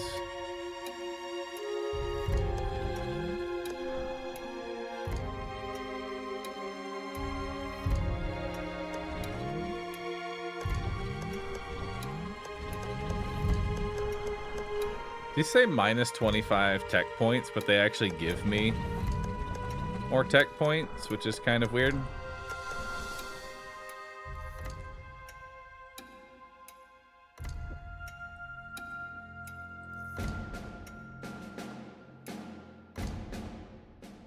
They cost negative. Well, this costs 100, but also gives me 100, so it's like weird.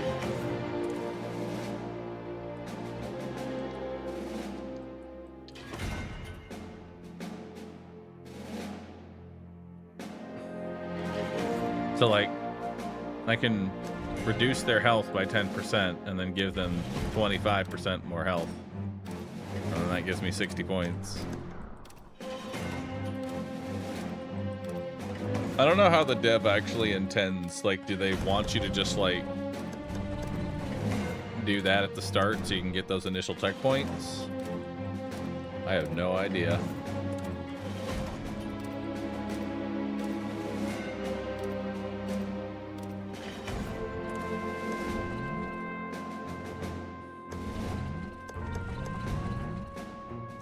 I have no idea.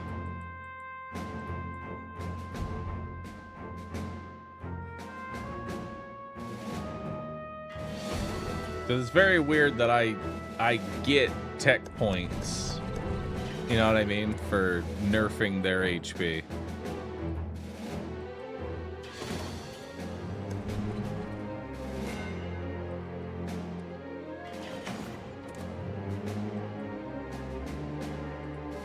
Alright, it's time for the Rangers.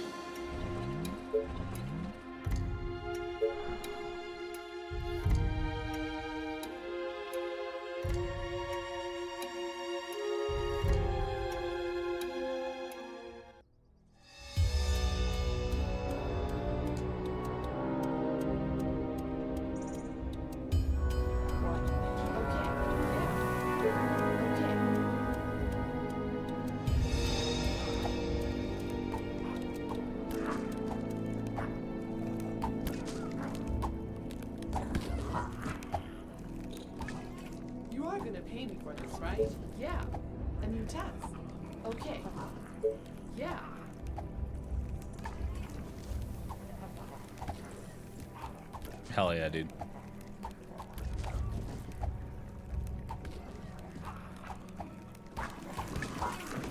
I like the part where they like fire an arrow and sometimes it just doesn't deal any damage.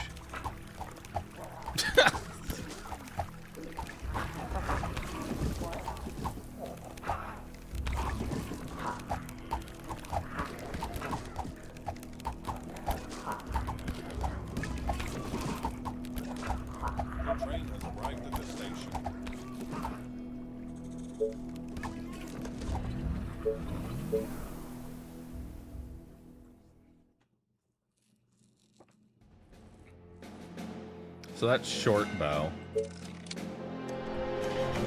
What's long bow?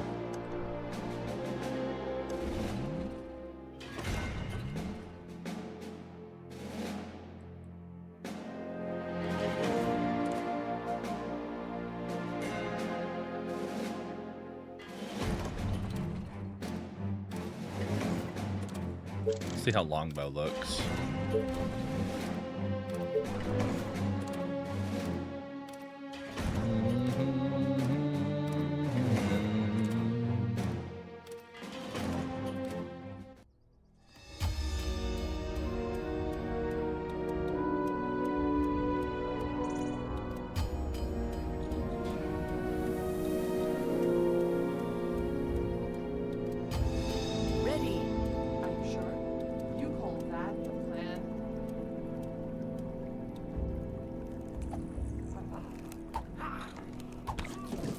Are you kidding me?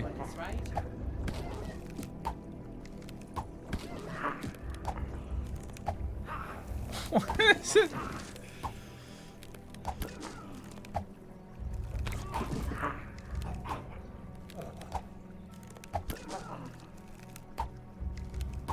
These are awful.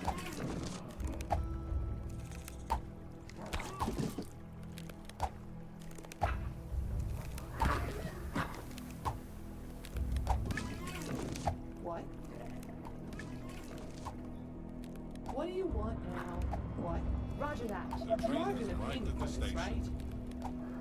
Yes. What do you want now?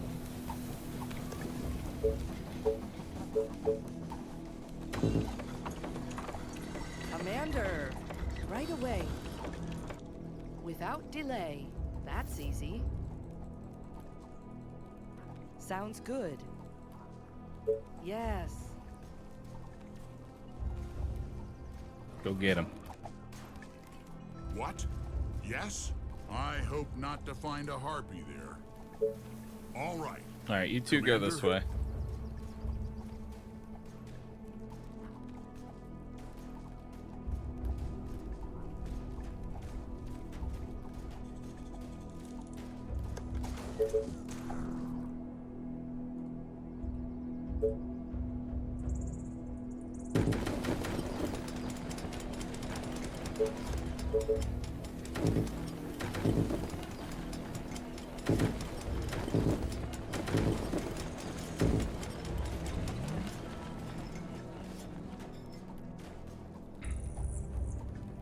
Attention.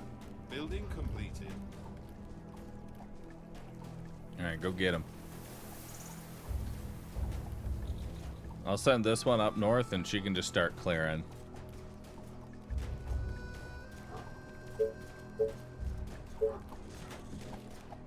Attention. Building completed.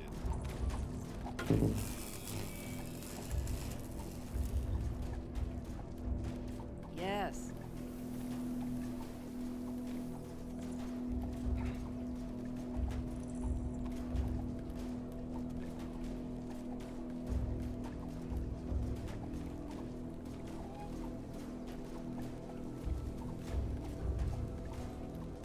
Got it, The Chief. train has arrived at the Gotcha. station. Nice. Building completed. What? Longbow archers with a veteran upgrade can one-shot. That's kind of cool. Ready. Got it. Perfect. Let's go. I'm on it. You again? What? Let's go. Yes?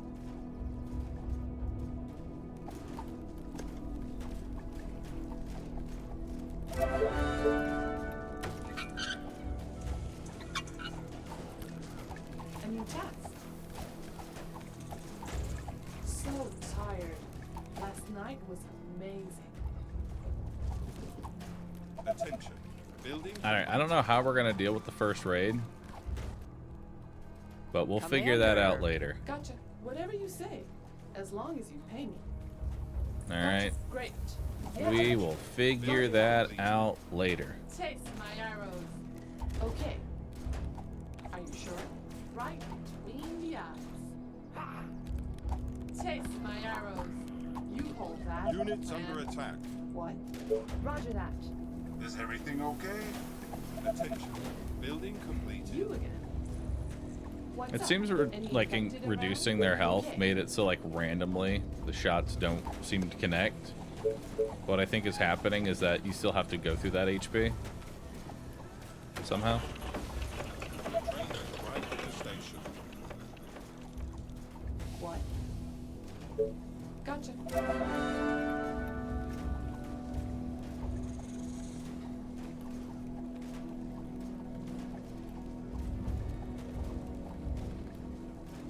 I'm not entirely sure. Our soldiers are in trouble. 5 minutes Just till tell me. PoE2 live. Nice. Oh, the new PoE update was in 5 minutes. They doing it on Twitch.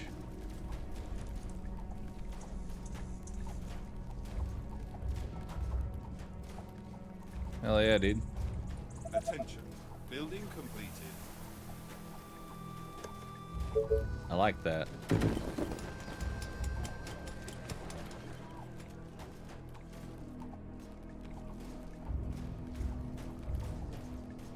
Well, I kind of want to watch that.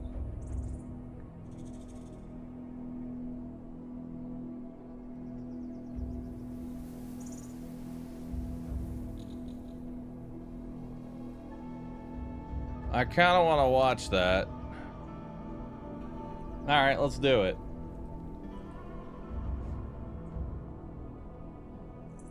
Let's take a look. Let's take a look at what we got.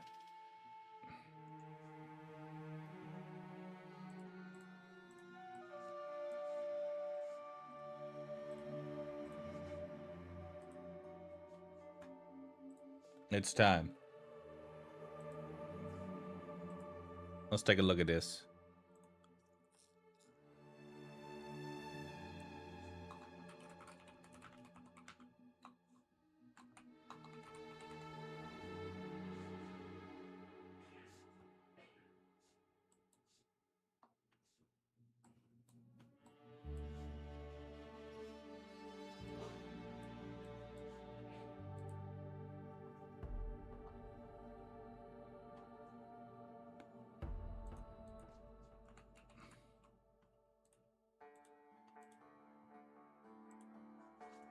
Let's take a look at it.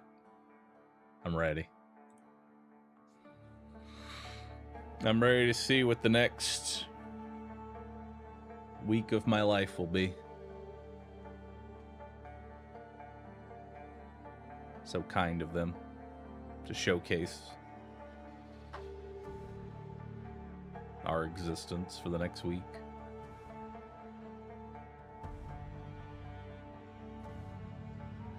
That thing on the bottom right deserves a t-shirt. I'm glad you think so.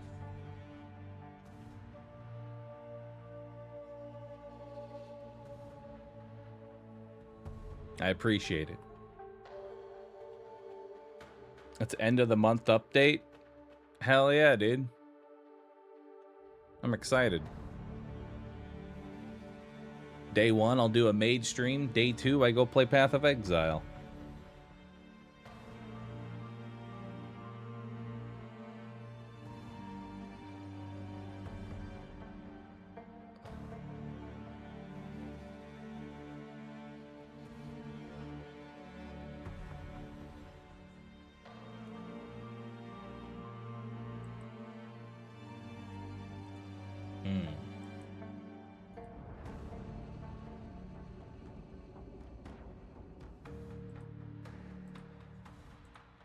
Alright.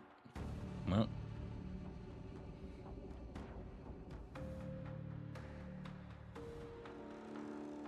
We'll get a shirt when Bahroo finally uploads his Borderlands 4 video. Borderlands 4. What a cruel joke.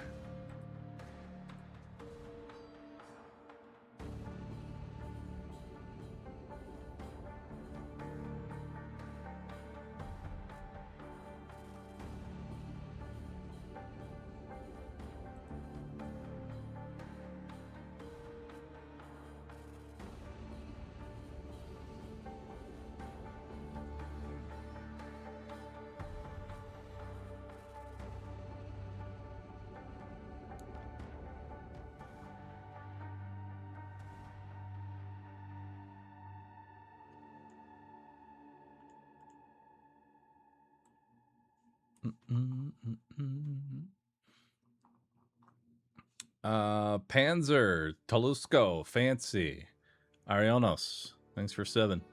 Appreciate that.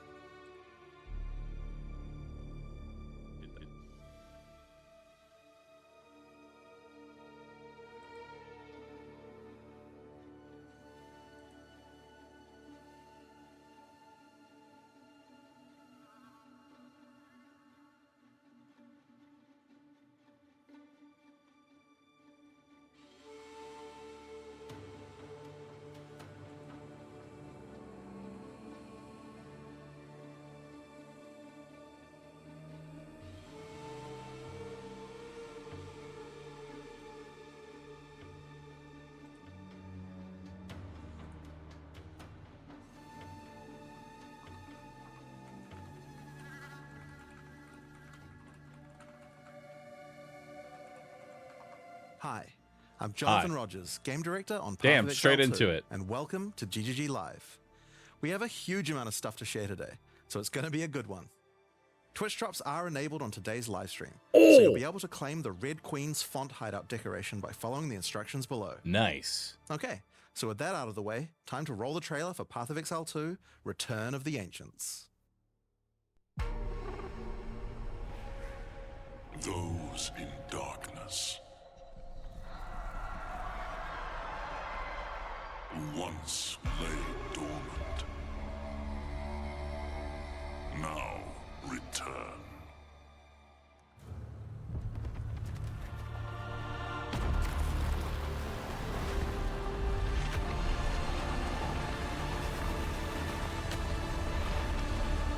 We who came before rise again.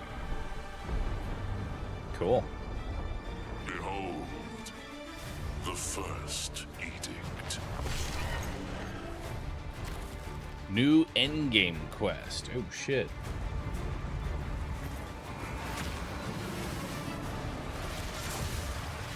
$30 new in-game areas. New Arbiter Pinnacle boss.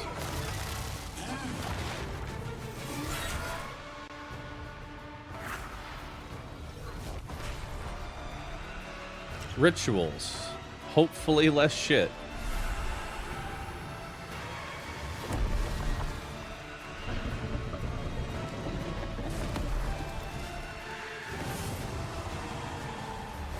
We got Manus the Devourer as a boss. What the what the fuck is that? Breaches are different. We become one.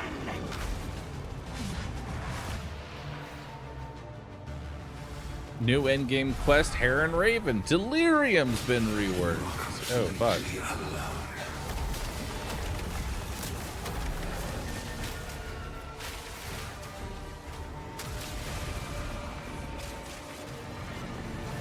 New Delirium Pinnacle boss. Oh, shit.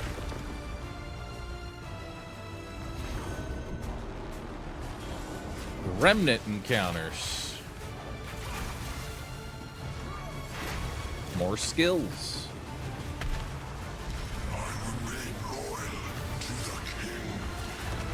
Expeditions get reworked, and I bet it's gonna say Expedition Pinnacle boss or something. We can explore the ocean now. And an Expedition Pinnacle boss too.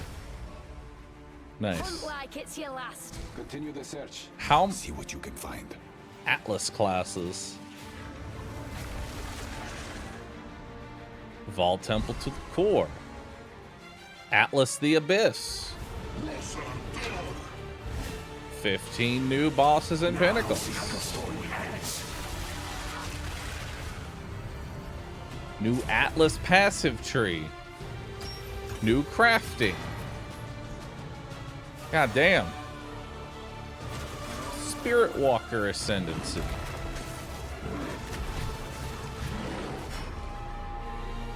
Martial Artist Ascendancy. Oh, fuck.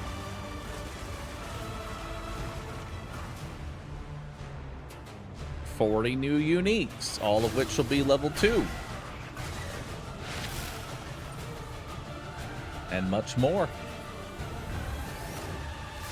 To face us is to face oblivion. Wow, that's a lot of content. That's a lot of content. It's quite a bit. So as you can see, there's just so much going on in Return of the Ancients, it's hard for even us to keep track of it all. Now, we promised that this one was going to revamp the endgame, and I'm very excited to talk about it. But first, we've got to talk about the League. So to do that, I'm going to hand things over to Mark. Hi, I'm Mark Roberts, Game Director on Path of Exile. Now, for those of you who are new to Path of Exile, each time we release an update, we also release a new league. Not only do we have a new economy, but we also introduce new content through the campaign, which gives you a fresh play experience right from the start of the game, as well as new mechanics, storylines, and in-game bosses. In the Runes of Eldur League, you will encounter a man being attacked by the undead in Clearfell. After saving him, he introduces himself as Pharaoh, a young blacksmith trying to bring back the ancient art of Ezomite runesmithing. He has been collating his discoveries in a tome and is keen to show you how runesmithing works. By inscribing symbols on these ancient Ezomite remnants, you can create all manner of old magics. Unfortunately, on doing so, the corpses of the nearby undead are revived and infused with some of the latent power, making for a difficult fight.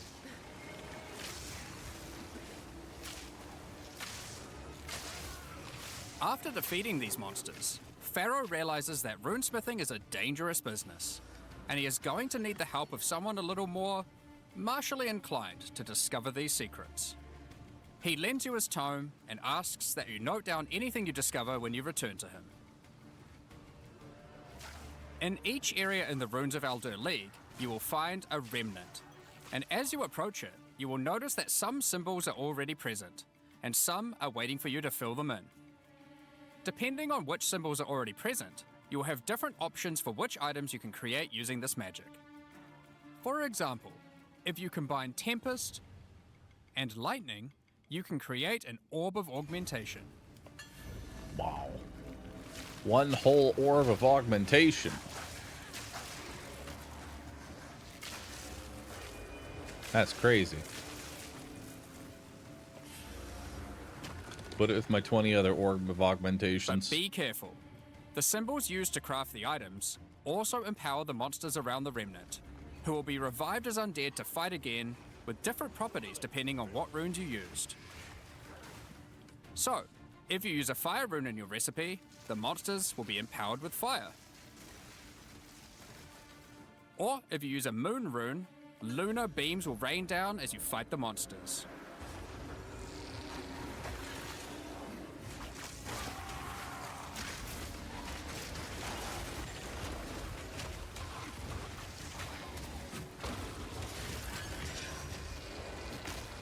After the fight, break the remnant to receive the item you crafted.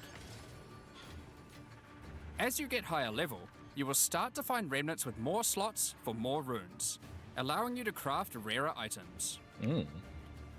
As the number of slots increases though, more waves of monsters will be added, with each wave being empowered by more and more of the runes.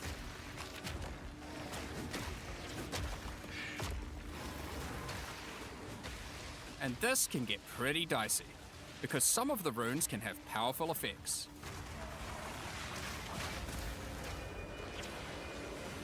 God, this is gonna look like a shit show.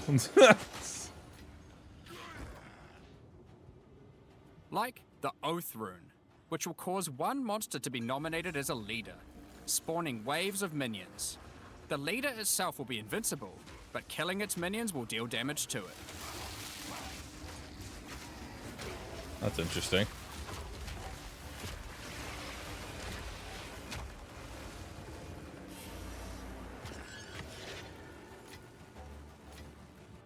Some recipes can get pretty large, requiring 6, 7, 6, 7. or even 8 runes. But don't worry, you won't have to remember them. Pharaoh's runecrafting book will record all the options, allowing you to simply pick which one you want to craft, given the existing runes that are already on the remnant. To expand your knowledge and to allow you to craft more items, Pharaoh has asked that you keep an eye out for signs of runic magic around Rayclost. He wants to document anything you find in order to rediscover the secrets of Ezomite runesmiths of old. The first of these can be found in Ogham, and reveals to you an ancient secret, buried deep underground. The runic magic which the Ezomites believe to be their own is actually of Kalguran origin.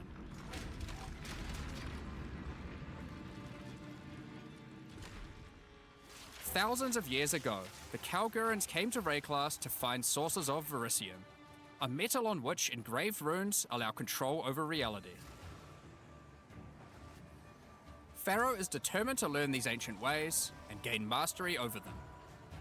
If you can bring him more Verisium, he'll be able to use it to smith power into any armor, granting you Runic Ward, the power harnessed by the Kalgurans since ancient times. Runic Ward is a new resource that protects you from death. What? Should you run out of life, your Runic Ward will kick in, sustaining your body until your life can return. It effectively acts as an extra life pool. Of course, should you take enough damage to run out of that, you will still die. Every single Hardcore. piece of armor in the game can be Hardcore upgraded this way, enjoyers rejoice. even uniques. Some are just a strict upgrade, giving Runic Ward with no downside. Others are more extreme, sacrificing defenses to get a much larger amount of Runic Ward. There are even some that add new modifiers to uniques entirely, making them much more viable for higher level play. But the Kalgurans use Runic Ward for more than just a defense. It can also be used to power many other magics. Instead of using gems created from corruption, the Kalgurans used runes of power and fueled them with Runic Ward. Many of the options available from Remnant crafting are new types of Kalguran skills that exclusively spend Runic Ward to wreak havoc. An example is Triskelion Cascade. Using it will cause your next spell to be triggered multiple times in a Triskelion pattern. You can use it with skills like Ice Nova that you cast from yourself, Cool. or with something you target at a distance, like Comet. There are also skills to modify existing effects using runic magic, like Frost Flame Nova. Using this skill on a pack of burning enemies will transform the Ignite into Frostfire, both burning them and building up freeze at the same time. Hell yeah. You have basic buffs like Hollow Shell that guards all nearby allies, to more complicated mechanics like the Mark of Repulsion that creates a mark capable of pushing away all nearby enemies. Instead of spending mana, like skill gems do, all these skills cost Runic Ward, and unlike gems, they don't have a color. This means that they don't care about attribute requirements, or what kind of weapon you use. These skills are designed to be used on any class, and so often interact with mechanics that apply across many characters. Sick. By combining different runes together, the Kalgurans were able to support their runic abilities, and you can as well. There is also a set of runic supports that can be combined with regular skill gems in interesting ways.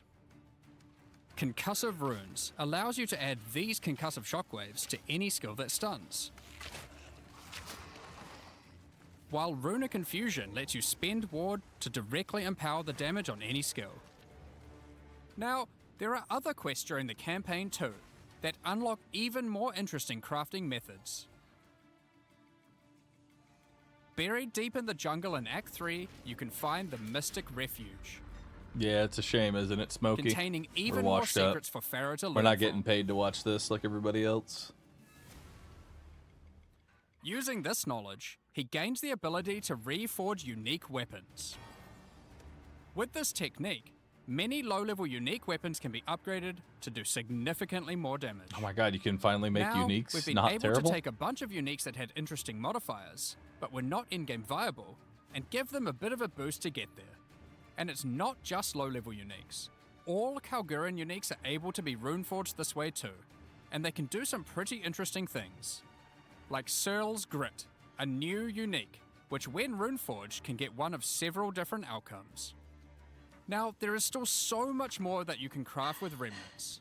There are also 100 new runes, as well Oh my as God. many other new crafting currencies. Jesus this is Christ. the runes of Eldur after all, and some of these runes have quite powerful effects. For example, this elemental conversion rune Dude, I can't will wait convert for all the like existing mods on once a non-unique 1.0 for weapon PoE from one comes out, element it's gonna be to like another. 700 different currencies. Using it, you could combine a weapon with all It's gonna be 3 great. elemental damage mods into a single Kill element, one pack of enemies making and a your weapon inventory with is full massive from amounts the, of cold damage. you There is different also a expansions rune at that that lets point. you destroy your rune sockets to turn them into a dual socket on your item. What the fuck? And Jewel there are sockets. even crafting meta runes that can unlock new types of mods when used with regular crafting. For example, this Rune of Chronomancy will unlock a set of time-related mods to be crafted on your boots. Once placed inside, use regular crafting orbs to attempt to get new mods like cooldown speed or increased skill effectuation. You can also create a new type of currency called alloys. Using regular metals alloyed with verisium, new modifiers not normally available can be directly crafted onto your items. Using imbued alloy could improve your ailment damage, for example.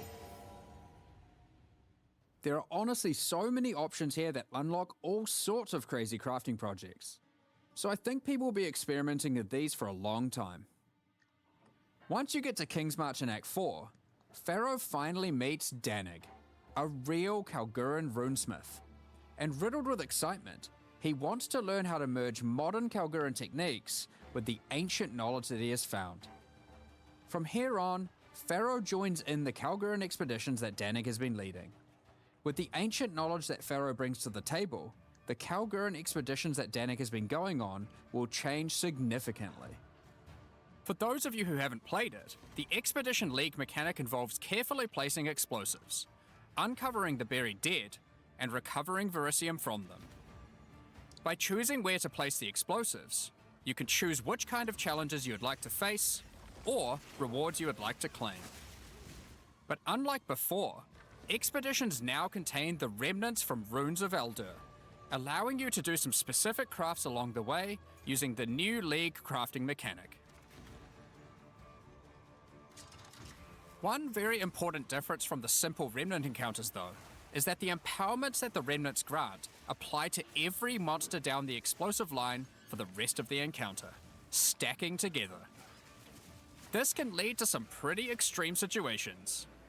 If you stack too many remnants, you might be in for a fight beyond your abilities, but the rewards can be very worth it. Each mod on the monster is improving the items that they can drop. Once you get to the endgame, you will find that the Atlas has changed substantially. To the south, you will now find the coastline of Rayclast, with the ocean beyond.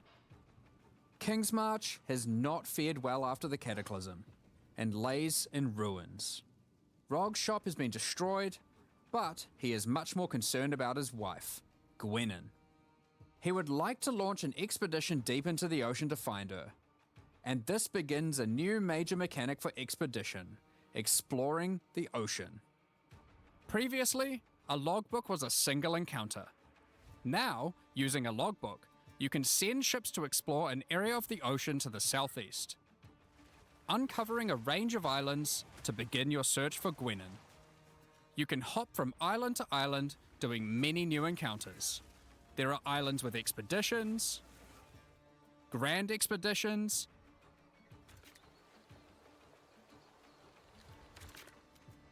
new bosses, and all sorts of other unique things to find.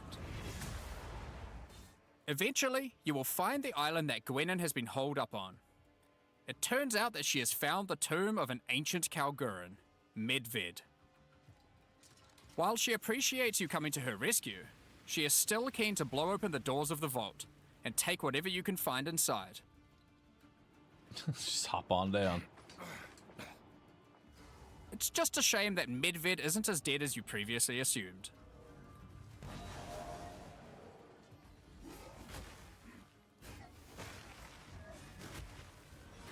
Now, after you have defeated Medved, you will find another logbook, and this time you can use it to choose which direction you want to explore. The ocean is vast and contains a huge number of new islands to find. With each logbook, you can explore one sector and you can go as deep as you like. There are all sorts of interesting objects to uncover and dungeons to explore. Many of the islands have expeditions with totally new mechanics. So for example, here is a volcanic island with voltaxic sulfite. Blowing up the sulfite will unleash extra waves of enemies. But there is also this wall with a suspicious light coming from behind it. On blowing it open, a giant ogre comes out, and he is determined to eat as much sulfite as possible. The more sulfite mounds that you have blown up, the more empowered and the more rewarding he will become.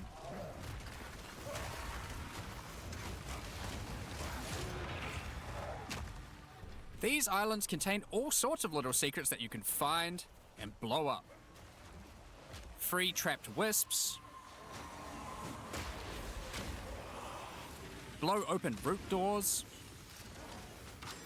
even raise ancient precursor technology. And of course, more bosses. There are more and further vaults to blow up, and one of them in particular is pretty important. The Tomb of Uhtred, the Star Drinker. Star Drinker. It's a cool name.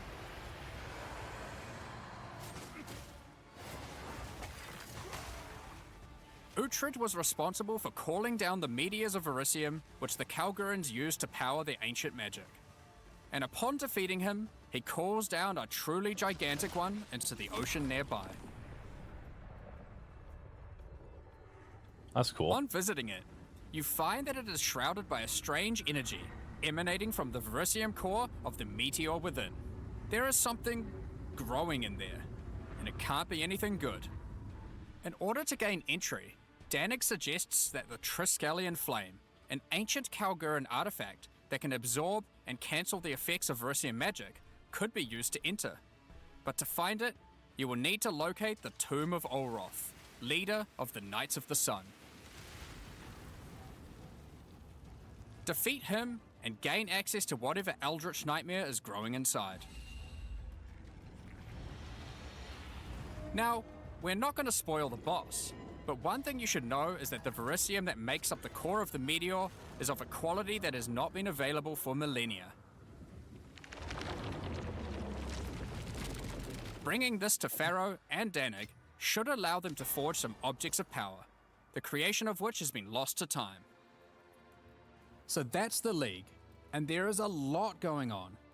To sum all that up, there is a new encounter with over 30 new monster types and over 30 new rune modifiers to enhance them. You can create more than 100 new runes to craft your gear, as well as dozens of other new currency items.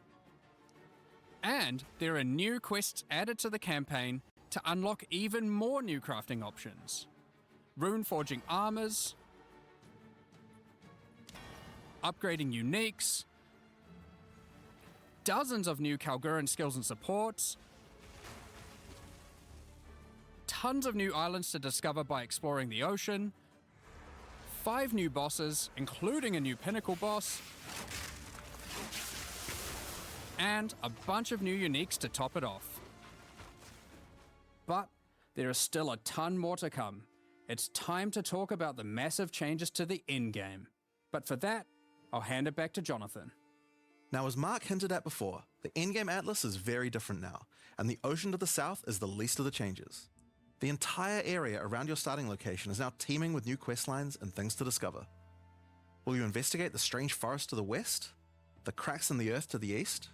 Or perhaps visit the ruins of a Val city in the north?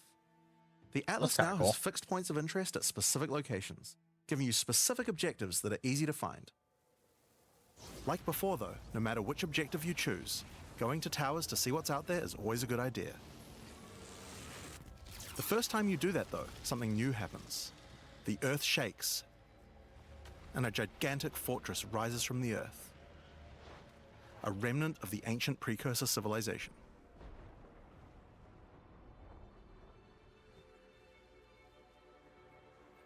The cataclysm of the beast has caused an ancient protocol to be invoked. Should corruption ever take hold to this degree, the world must be scoured and purged of corruption. You will need to make your way into the fortress and activate the gates. Gain the keys to reach these ancient precursor weapons, and disarm them. But this will be no easy task. The fortress has many areas to explore and many new things to find. You will power up ancient machines, fight new and deadly foes, discover many new areas, and uncover some dark secrets. Now, the Fortress is the first of the new full in-game storylines that we're adding in 050, and there's a lot going on with it. But not only that, it has some pretty cool new mechanics as well. The areas inside the Fortress are special. Many of them have new mechanics or rewards that they grant. Like this map, where all the rares are contained in essence crystals. Or this one, which replaces all monster packs in the area with strongboxes. It's just a bunch of boxes. Or this one, which spawns an Admiral spirit that always moves on from a rare after you kill it, allowing you to chase it through the entire map.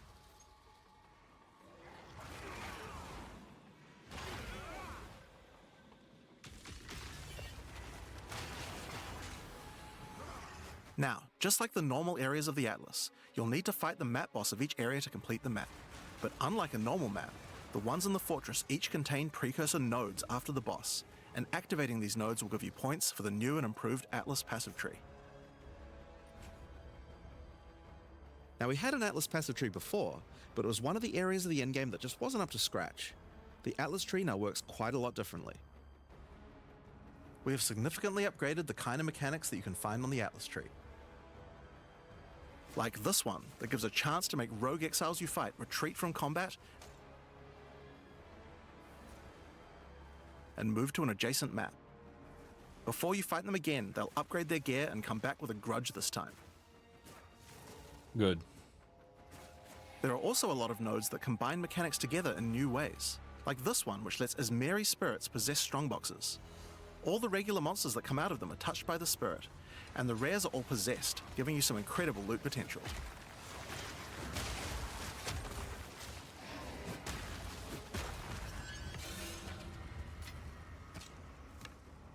You get points from every single area you complete in the Fortress, and unlike before, that means you can allocate the entire Atlas tree. Whoa. Yes, this whole tree can be yours. This change is pretty important, since it allows us to be able to create many types of bonuses that we wouldn't have been able to create before. Like this one, which gives a chance for cities to be invaded by another faction, and can even allow it to contain 2 faction leaders, allowing you to get 2 crisis fragments. If we'd done this kind of thing on the old tree, we would have wanted to spec into it before running a city map, then unspec out of it before running anything else. With full allocation, we can have cool bonuses like these. Now obviously we still want to make sure that you have choices that define your in-game Atlas build. So many nodes in the Atlas tree are now multi-choice. Everyone will get the node, but which bonus you choose to use is up to you. Do you want your powerful boss maps to contain more essences, summoning circles, or rogue exiles? But there's also nodes that contain more unusual things. So for example, on this node you can choose. Do you want to give a chance for shrines to instead be given to the map boss in the area, making them more challenging but dropping special loot? Or would you rather give a chance to be given a shrine buff before entering boss arenas, making for an easier fight? Please don't give the bosses shrine buffs. Now, I could probably nerd out about cool stuff in the tree all day, but we should probably get back to the Fortress. Now, one of the really important things we wanted to do was make it so that all the boss fights in the endgame are now accessible with a quest line. That means that to fight the Arbiter of Ash for the first time, you don't need to get lucky by finding keys. They will be in fixed locations and there's a quest to get them. But the Arbiter of Ash is no longer the pinnacle of Path of Exile 2. For that, you'll need to travel into the very center of the Fortress. An incredible challenge awaits you should you choose to go there. After the storyline, you still unlock keys for pinnacle bosses in the usual way, exploring the world and finding the keys required to get to them. But we have added a lot more interesting things to find out there as well. There are now all sorts of mechanics that can spawn on maps in the wilderness. For example, some maps might spawn as a rogue exile hunting ground, containing multiple rogue exiles who are there to hunt rare beasts. You might come upon them in the middle of a fight and be able to take out both of them. Or a map of champions that makes all the natural inhabitants of the area into magic monsters. Or this one that causes all shrines in the area to release as merry spirits when used.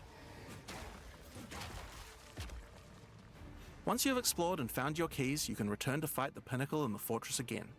But this version of him will be harder, and not only that, he will have new unique rewards as well.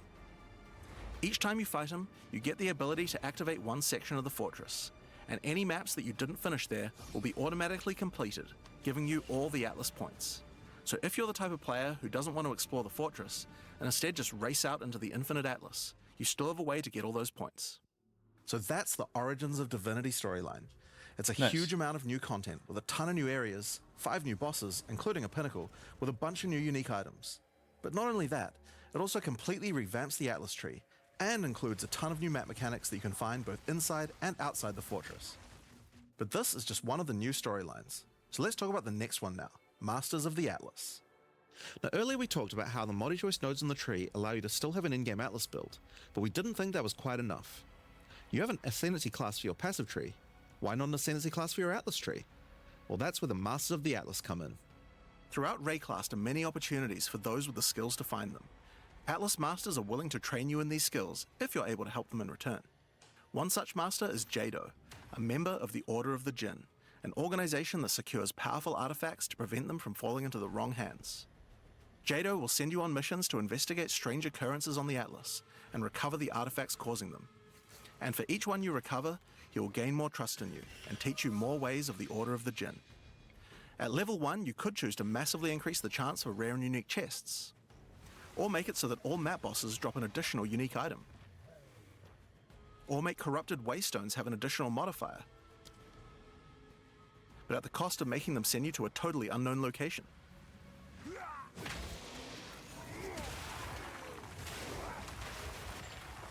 Each mission you complete for Jado will unlock another row of abilities and give you another point to allocate, letting you choose how you want to specialize.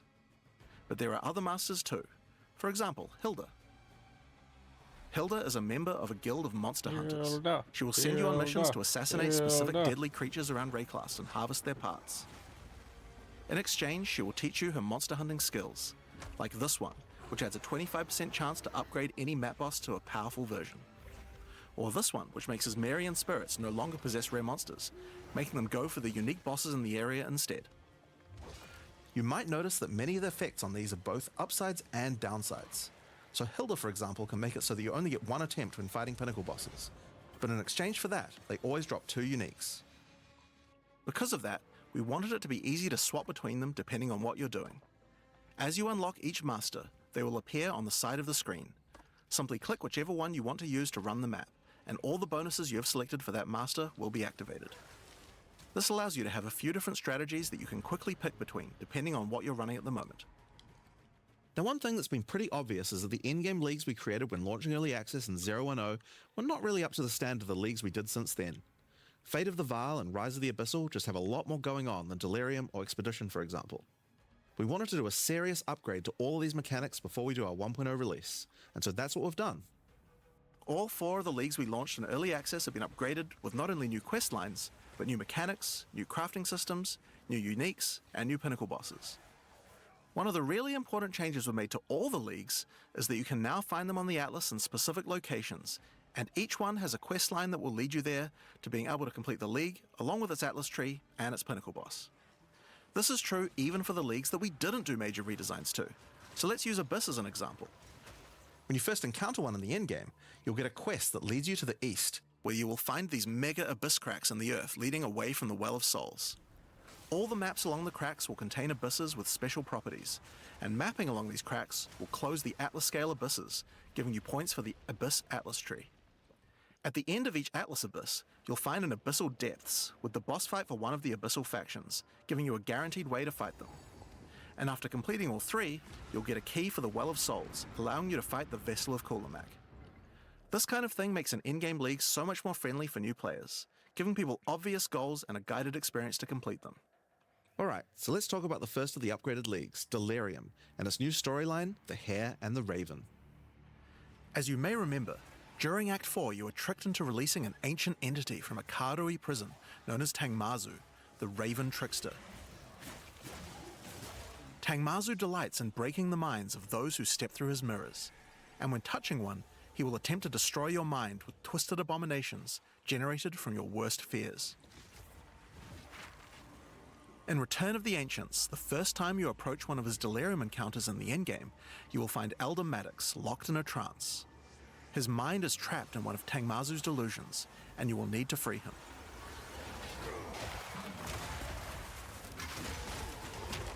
Once free, Elder Maddox demands that as you caused this problem, you should put it right. He asks you to travel west to the Withered Willow, the location he believes that Tangmazu first gained his powers. But be careful. As you travel there, the Raven Trickster will attempt to break your mind. Each map around the Withered Willow features delirium encounters. Now this is more than a simple quest upgrade.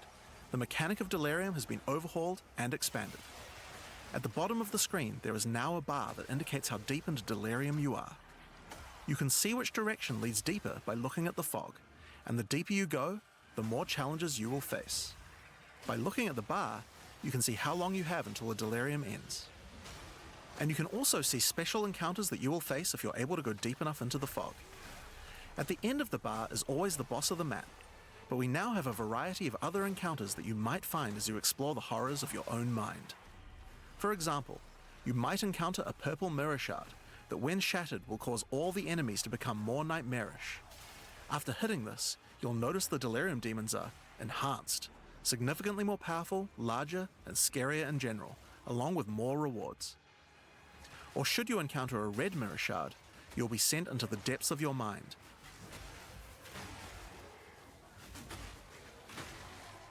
And must escape it while fighting off hordes of your worst fears.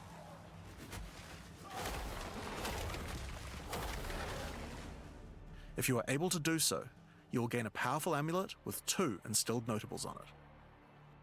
Once you reach the Withered Willow, Elder Maddox discovers that a shard of the mirror is missing. You will need to track down Tangmazu and restore it if you have a hope of discovering how to defeat him, and that means entering the Raven Trickster's mirrors in an attempt to locate him. Each area around the Withered Willow contains delirium encounters, so that's a good place to start. As you do deliriums, some of the special encounters will drop liquid emotions. Normally these emotions can be used to install amulets to add notable passive buffs to them, but in Return of the Ancients, emotions have a new function as well. Each one now has the ability to add crafted mods to jewels, allowing you to add specific mods to an item slot that can be quite difficult to roll. For example, Liquid Despair will allow you to add critical hit chance, while Liquid Suffering will allow you to add movement speed or Air of Effect to your jewels, but there are many more.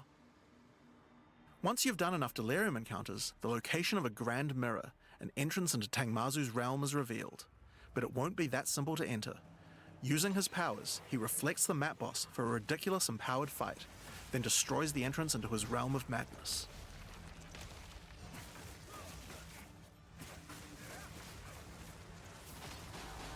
In order to find him now, you'll need to let the insanity fully into your mind. A strange fruit is left behind which you can consume to fully embrace the madness in an attempt to reach the Raven Trickster's realm. Consuming the fruit will cover an entire area of the Atlas in fog, and every map you do in the fog will get progressively harder and harder as you explore the deeper reaches of your mind. At some point you enter a new layer. A simulacrum of your memories, twisted and perverted by the Raven Trickster. Should you be able to complete the simulacrum, Tangmazu will believe that you are worthy of a true challenge, and will let you take the remaining shard of his mirror, allowing you to enter his realm of madness back at the Withered Willow. If you dare to face him, it will be a fearsome challenge.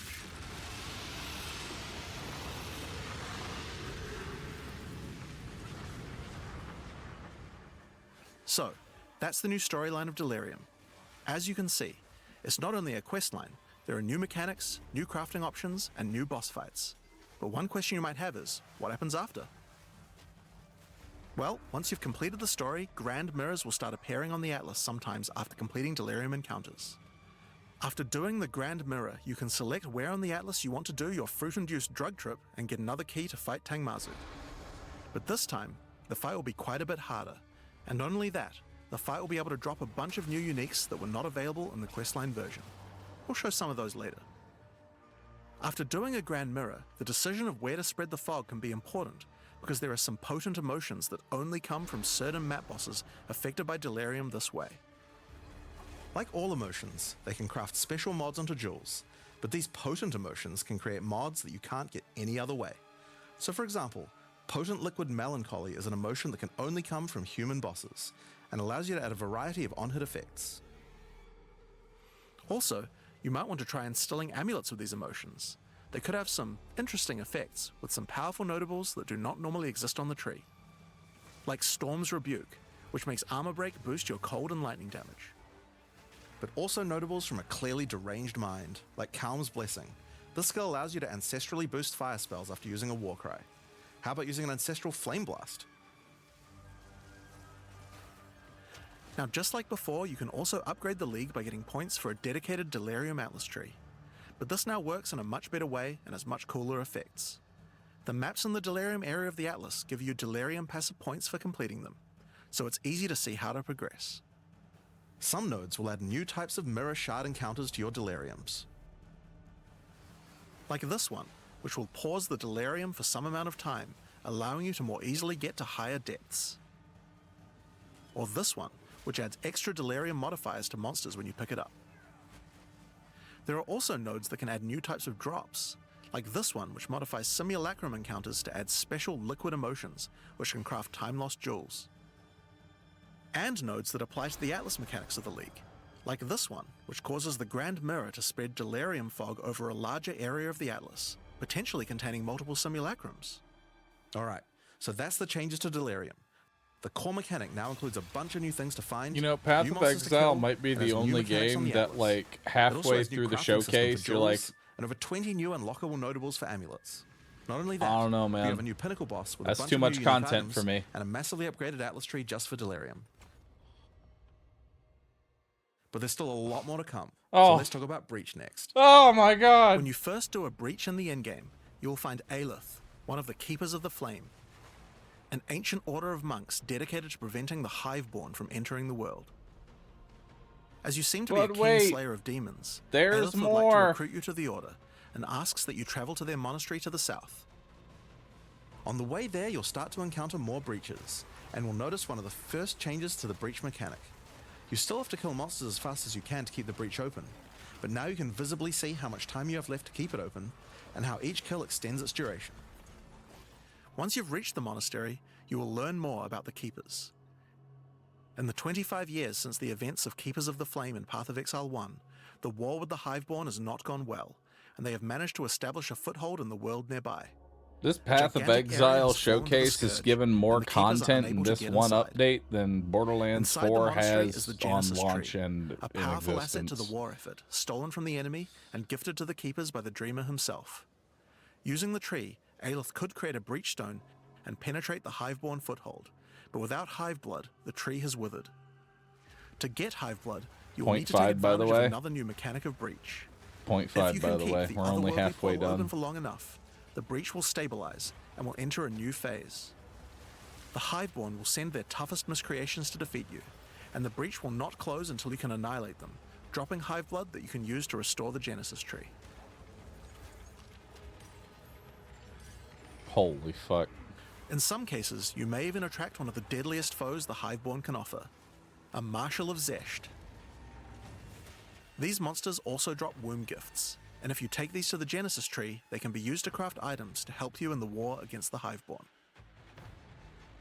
Given that 25 years have passed since the beginning of the war, the tree has grown and withered many times, but with each cycle it learns and expands its abilities. When you first open the Genesis tree, you will notice these holes into which you can place your womb gifts. Each womb gift can be used to create a different type of jewelry, and must be fertilized with Hiveblood. So for example, you can place this amulet womb gift into the tree, and it will give birth to a random rare amulet. But the Genesis tree is capable of much more. As you continue to feed the tree, its branches will regenerate, and allow you more and more control over what kind of items it will birth. So for example, this branch of the tree will allow you to control which base types of amulets can be birthed.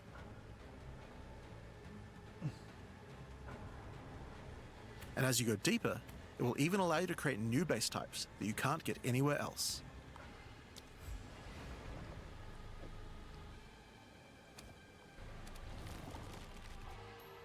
Like this one, which gives you an entire spirit skill for free.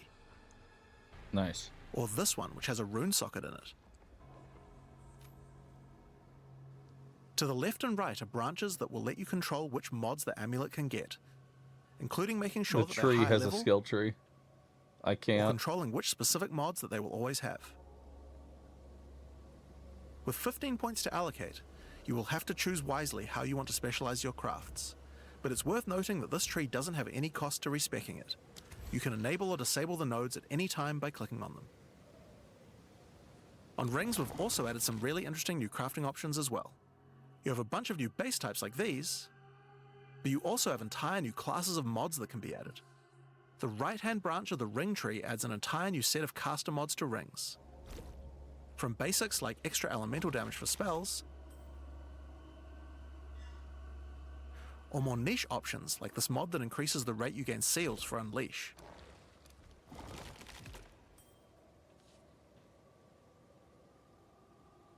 And on the left-hand side, you can unlock an entire new set of mods for minion characters. This stuff is actually pretty important, because casters and minion builds didn't have as many slots with interesting item crafting compared to attack builds. The Genesis tree narrows that gap. There are also trees for belts and currency. I won't go over them too much here, but there are all sorts of goodies in these too, like being able to create new catalysts for jewels, or a belt that gives lightning damage. Nice. Once you've done enough breach encounters, you may finally get a womb gift capable of birthing a breach stone.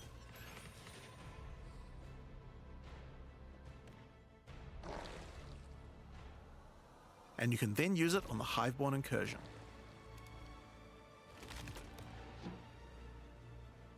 Once used, the true extent of the Breach Demon's foothold becomes clear.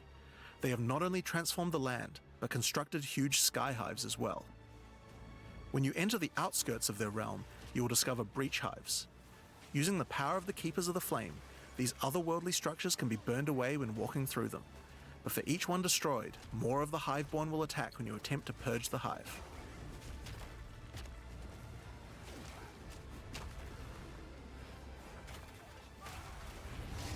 These encounters are particularly rewarding for womb gifts, so you'll want to do as many of these as you can. But your real goal are the sky hives deeper into the domain. These twisted creations are securing the demon's entry into our world. Inside the very center are the Breach Lords Tool and Ash, and you'll need to defeat them if you want to get rid of the foothold once and for all. Now, once you've completed the questline version, there is still more to do. You will find other breach domains on the Atlas randomly in your travels. For each one, you will need to find a breach stone, destroy the sky hives, and defeat the Breach Lords. And doing these encounters is what will give you access to fight Zesht, the existing Breach Pinnacle boss, which you can access by communing with the Dreamer himself inside the monastery. While completing the questline for Breach, you will also be gaining points for the Breach Atlas tree, and there are a lot of cool new options here. This node will cause breach hives to spawn outside of the Hiveborn domains on the Atlas. And this one will give Aelith additional abilities that you can use while attacking a hive. Like this one, which causes all Hiveborn in the next wave to be magic, drastically increasing their difficulty in exchange for way more items. There are also nodes that allow you to control your rewards, like this one, which adds a set of new lineage supports to the Marshal of Zesht. Or this one, which lets you control which womb gifts you will get. There's also some nodes that affect the Genesis tree, like this one, which will cause Zesht to drop his head, which when returned to the Genesis tree, will grow a grasping orchid on the side of it. You'll have to experiment to find out what this thing is good for. Putting rings on its fingers seems to make it happy. So that's a rundown of what you can expect from the new Breach questline. 60 There's a new rings. stabilization mechanic for breaches, hive encounters, and Hiveborn incursions on the Atlas. But you also have a huge new crafting system and new bosses as well. Alright, so let's talk about the Rite of the Nameless storyline next. When you first complete a ritual in the endgame, Aoife, a lost spirit, will appear. She appears to need your help, but isn't able to communicate more than a few words, beckoning you to come to the Wildwood. Like the other leagues, Ritual now has a place on the Atlas to call home. The Wildwood could be found to the west. When you first arrive Wild Aoife's West. spirit will guide you in, where you will discover that inside the Wildwood, spirits can take physical form. Aoife has been bound to this place by the King in the Mists, and requests that you free her, but in order to do so, you will need her body, currently in possession of the king. To reclaim it, you will need to gain an audience with him. Inside the Wildwood, there are many ritual encounters to complete. Like before, in each area, triggering rituals will resurrect the nearby bound monsters to attack you, and killing the monsters will give you tribute. In addition, each ritual you do in the area will add the monsters from the previous ritual, making the encounters much more challenging the more rituals you complete. Once you've completed them, spend your tribute to get items. Now, an important change to the rewards of Ritual is that all the items in the reward window are now uniques or omens, making this league's rewards much more valuable than before. In order to gain an audience with the Nameless King, you need to sacrifice tribute to him. Any remaining tribute you don't spend can be sacrificed this way to fill up this bar. Once you have enough tribute for an audience, return to the Wildwood to divine his location with the Nameless Shrine. His location will be revealed deeper in the Wildwood, and you will need to make your way to him, kill him, and get Aoife's body. Using her body, you can attempt to release her spirit, but this is when you learn about the true threat of the League. The Wildwood is built on top of an ancient prison. The King in the Mists didn't gain his power out of nowhere. He was granted it by an ancient being of darkness known as the Bodark, and the Nameless King's use of this power has been causing the prison to weaken. In order to prevent the Bodark from entering the world, a champion will need to enter its prison and beat him back, but those with a name are unable to survive there. In order to do so, you will need to transfer your name to another with a new mechanic in the Ritual League, the Rite of the Nameless. The rite will begin in a nearby forest. At first, it appears to be a regular ritual encounter, but that will soon change. The final ritual of the area will include the map boss, and defeating him will give you a piece of the effigy onto which you will transfer your name. But the ritual is still not complete. Once the map boss is defeated, the atlas will open, and you will need to pick another adjacent map to continue the ritual. During the rite, each adjacent map will have different rewards to tempt you. So for example, if you go in this direction, you gain significantly more tribute, but if you go in this direction, the uniques in the reward window will turn into currency instead. You can also sometimes get offered specific items that will be added as rewards, so in this case, you'll have to choose if you want to get 5 Chaos Orbs or a Mage Blood. A difficult decision, I'm sure. Now, as this is one continuous ritual, the encounters in the next map won't start from scratch. They contain all the monsters that were gathered from the rituals of the previous map as well, making them harder and harder. And that includes the map boss too. You will need to defeat both map bosses in the final encounter for your next effigy piece. And it still doesn't end there. Pick another map, another reward, and add another map boss to continue until the ritual of the Nameless is complete. It will take 5 maps in all, and will be an incredible challenge. Oh, okay. Just fight 5 bosses at once. You can return to the Wildwood to perform the final rite. Transfer your name to the effigy, adorn the crown of the Nameless King, and enter the prison. Now, of course, once the Pinnacle boss is complete, the League doesn't end there. As you do rituals on the Atlas, you can continue to give tribute to the King in the Mists for another audience.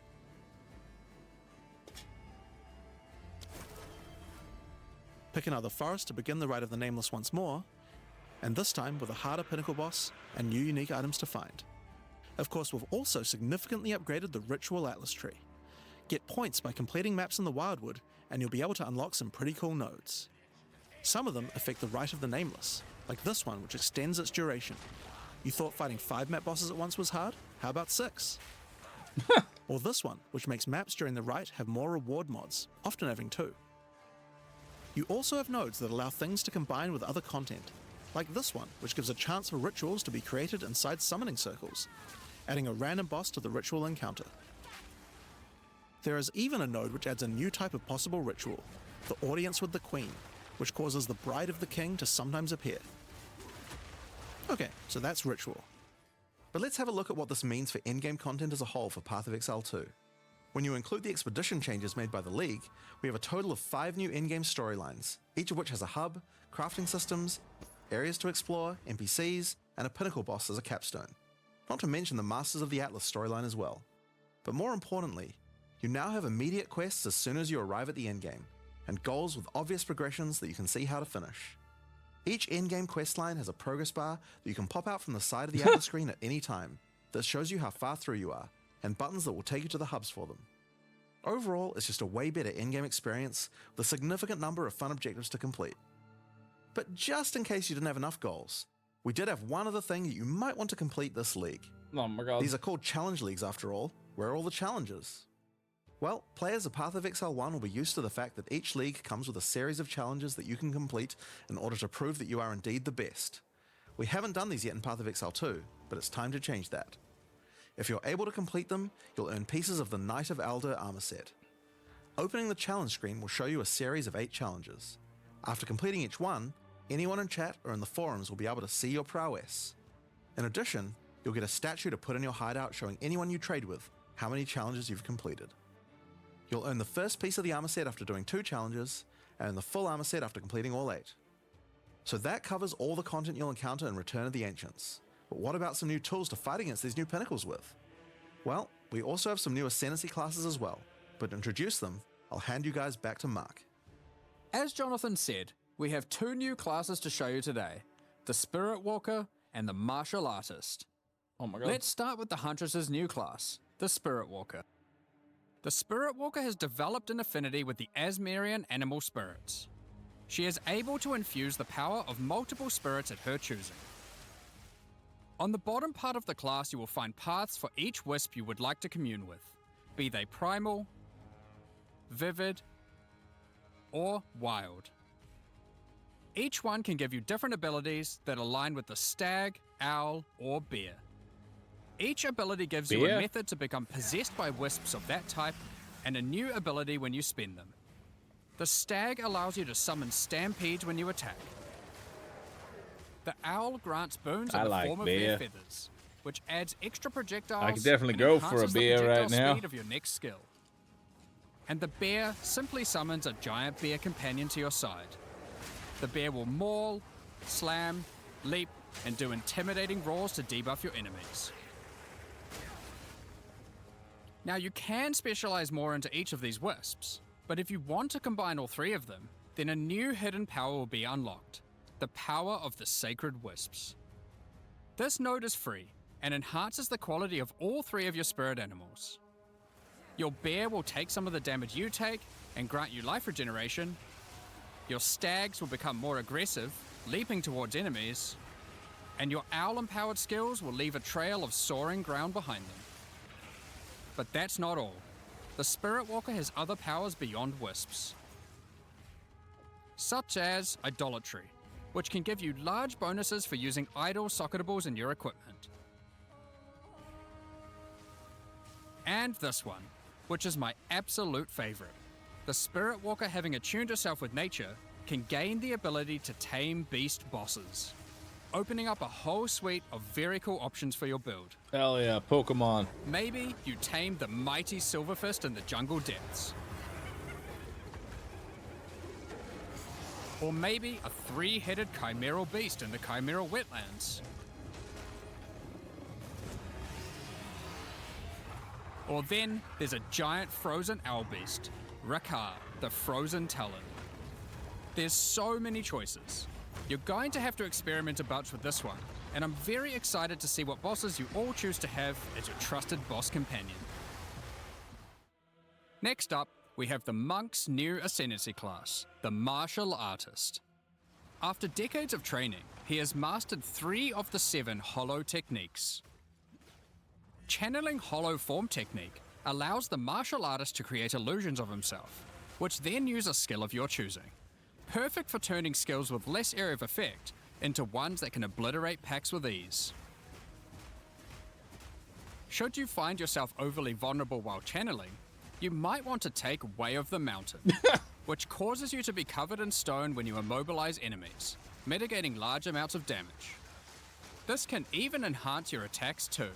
By hardening your weapon in stone, you can deal even more damage.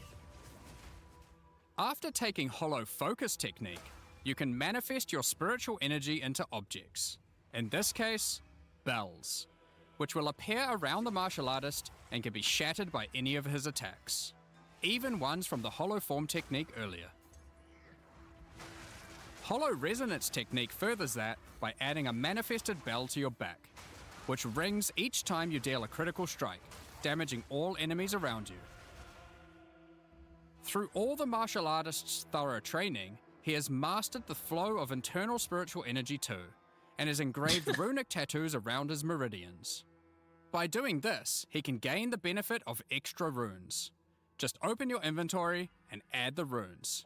There is That's kinda one cool. that counts as a helmet, 2 as a body armor, 1 as gloves, and 1 as boots.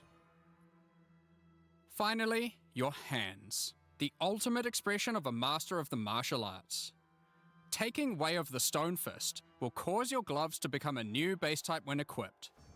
Each modifier on the original pair of gloves has an equivalent, more powerful, and more impactful modifier. For example, these gloves add some physical damage, cold damage, lightning damage, some resistances, and life gain on hit.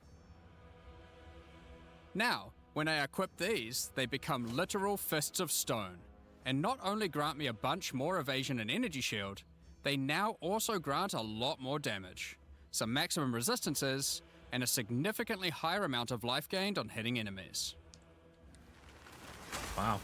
With all the different rune combinations you could do, and the different modifiers on gloves, there's a ton of different build options, and we're looking forward to seeing what you can come up with.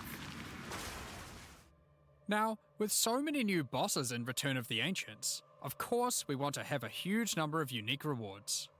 There are some pretty cool things in here, so we wanted to show you a few of them. Twisted Empyrean is a two-handed mace made from the purest of Verisium, combined with the beast's corruption. It converts all of your mace's skills fire damage to cold, and visually does so too, turning your volcanic fissures into glacial ones. This mace also comes with its own built-in skill, Starborn Onslaught. Using Glory, you can leap backwards, throwing your mace at the ground, creating Verisium fissures, before calling behind it a storm of cold metallic bolts from the stratosphere. Next, we have Eventide Petals, an amulet that not only grants runic ward, but also comes with its own reservation skill, Midnight Zenith. This skill causes your critical hits to grant Arctic petals that hover around you. Once you have acquired enough of these petals, they will be consumed, creating a floral ice crystal near an enemy. Then, destroy that crystal to do devastating cold damage to everything around it. The Raven's Flock is a staff perfect for minion characters. Not only does it grant spirit reservation efficiency and minion damage, it also allows your minions to inflict grueling madness on hit, slowing enemies and making all other slows on them more powerful, for maximum crowd control. That's not where this item shines though. It grants a skill called Spiraling Conspiracy. This skill causes a flock of ravens to circle you, dealing damage over time to anything near them. Oh my god, garlic. Killing enemies, or just by standing near unique enemies, causes the flock to grow, getting larger and larger. For your PoE 1 players, you can think of this just like a Raven Righteous Fire. That's not all, however. These ravens are also minions, so they fully scale with minion damage and come with their own command skill, Mad Flight. This command skill causes your flock to create a tunnel of deathly damage between a set of illusory mirrors, obliterating anything in between.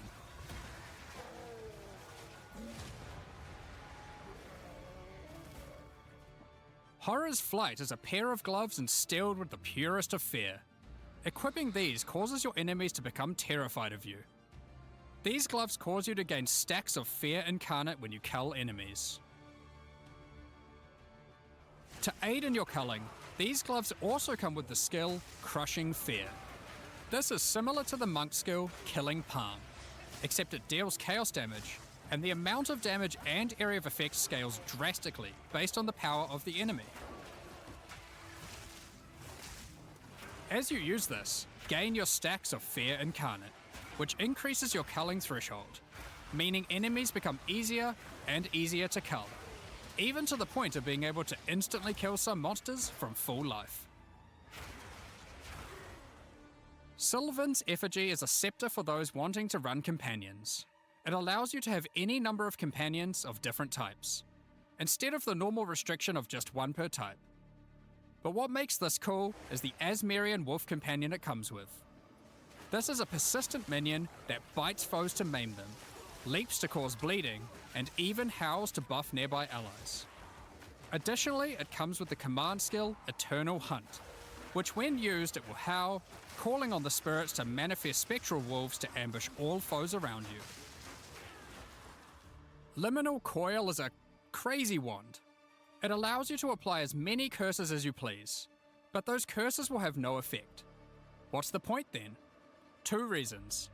Firstly, your spells gain a bunch of extra physical and chaos damage for each curse on enemies. Secondly is the skill it grants called Coiling Bolts. This skill is a projectile spell that fires coiling physical and chaos projectiles with every cast. Oh, that looks sick. What makes this skill truly special though, is that it will split and chain through every cursed enemy, causing an absolute ruckus. See for yourself. Periphery is a unique bow, which utilizes all the powers of the Asmarian spirits by dealing damage of all elements. And all elements can cause all ailments. Wow. The coolest thing about this bow, however, is the Asmarian Swarm skill. These are minions that are summoned when you kill enemies. They will pursue all nearby enemies, damaging them and inflicting a debuff on them that boosts your elemental damage even further. Watch as you mow enemies down, and the swarms of Asmarian wisps aid you, melting enemies one screen at a time.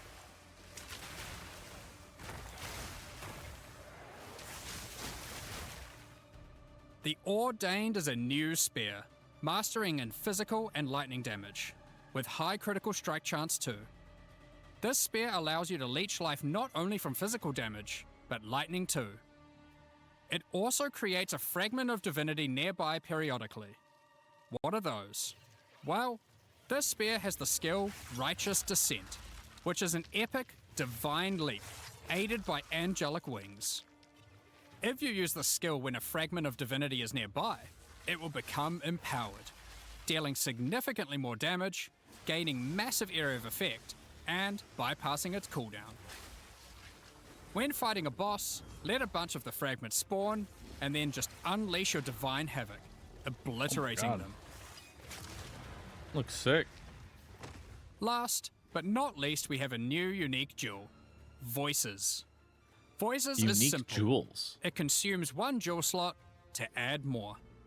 There are versions that add 2 jewel slots, 3 jewel slots, and for those who are absurdly lucky or rich, one with 4 jewel slots. Equip it and notice the slots appear next to your character's portrait in the center. More jewels. One of the things we are concerned about is how long it takes for experienced players to replay through the game in each new league. As we learned from Path of Exile 1, one of the things that can really help is having elements in the campaign that tell you where to go, if you know what to look for. We'll cover just one example per act for Acts 1 to 3, but there are many more than just these. For example, Hunting Grounds in Act 1 is a large, sparse area, containing multiple entrances and landmark encounters. Here's an example of some of the changes we've made here. Finding the ritual encounter in this area isn't too difficult. Now after completing it, a trail of locusts will lead to the entrance to Freythorn. Just follow it and find the source of the evil. You may also find corpses of dead animals, killed and pecked at by the crowbell. You'll notice a trail of blood leading away from them. Follow the trail and it will lead directly to the boss. We even put a signpost on the road to tell you which way to go to find Ogham Village. In Act 2, in the Mastodon Badlands, you need to find the Lightless Caverns and track down the Abyssal. Now to make this quicker, in the level you'll find these cracks. Just follow them, and it will take you right to their lair, allowing you to find and unlock the Well of Souls. In Act 3, the jungle areas have camps of explorers to sell you items. However, they are now even more useful. By talking to the explorers, they will point towards the next area. Not only that, but it will also reveal it on the minimap, so you can know exactly where to go. Oh, that's cool. These are just some examples. We plan to do more and more of these over time in order to streamline the experience. Now, as this is an in-game expansion, it makes sense that we would work on Atlas QOL. We've added a search box that updates live as you type. Have a specific map you want to run? Now they will be much easier to find. If there are multiple maps, hitting enter will move you from map to map. Now, making a character build in Path of Exile 2 can be pretty complex. And instead of designing a build yourself, many players enjoy following online build guides. We have a More pretty like awesome required, community but yeah. that has built many tools over the years for designing builds. But we wanted to improve the experience of following them. So, we are introducing a new build guide system directly into the game client. Here's how it works. Community creators who write build guides can now create a new file format, a build file. Once downloaded, the builds appear in the in-game client, and selecting one will show you everything you need to know to make that build. So you can see all the passives you need to allocate, ascendancy points you need to take, skill gems you need to equip, and recommendations for all the support gems you need to use as well. For items, the build designer can specify which uniques to use in each slot, or if needed, just add some notes to the item slot to say what kind of item you need. In fact, build creators can add notes to just about any of these areas, allowing them to explain different trade-offs in context, or just give more info about how these things should be used. Nice. They can also give level ranges to each element, allowing recommendations to change over time. Great for builds that need to respec after they reach a certain level.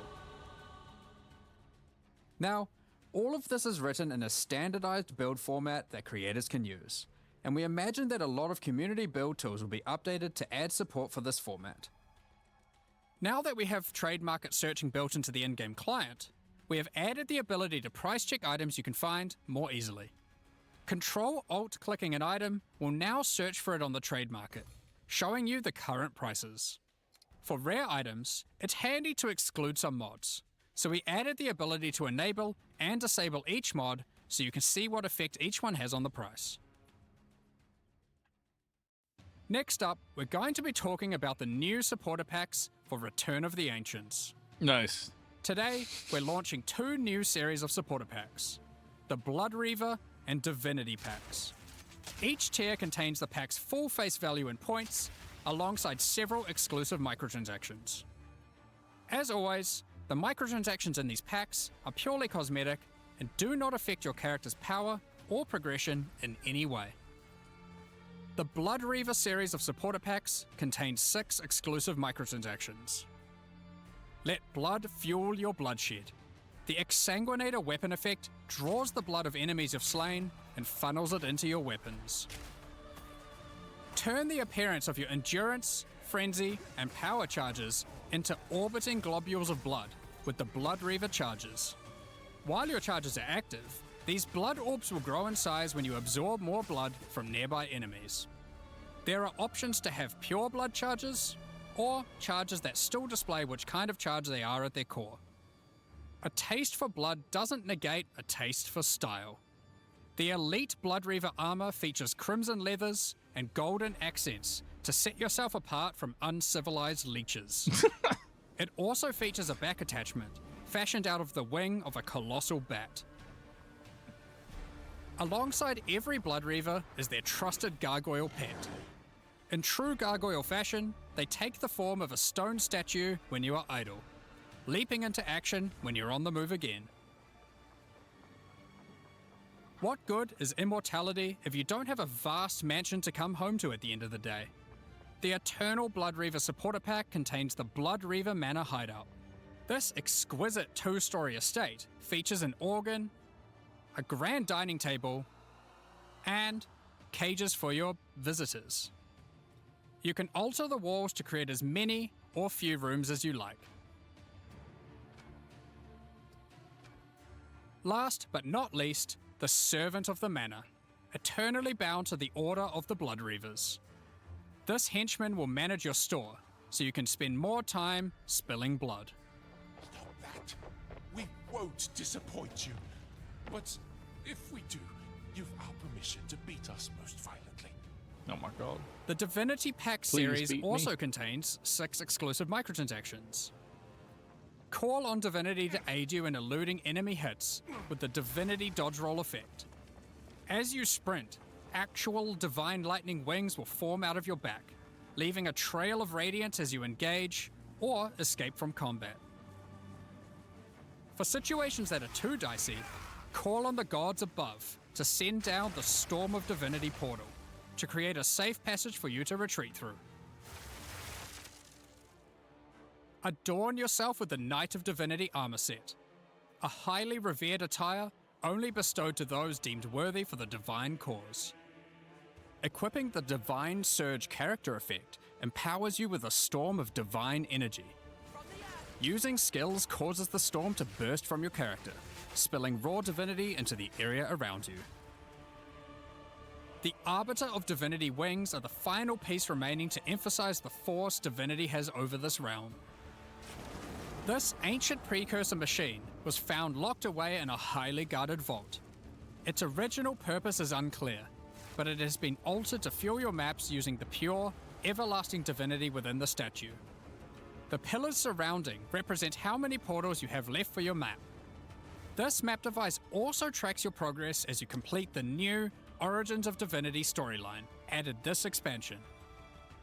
Additionally, all microtransactions from the supporter packs will be made available for use in Path of Exile 1.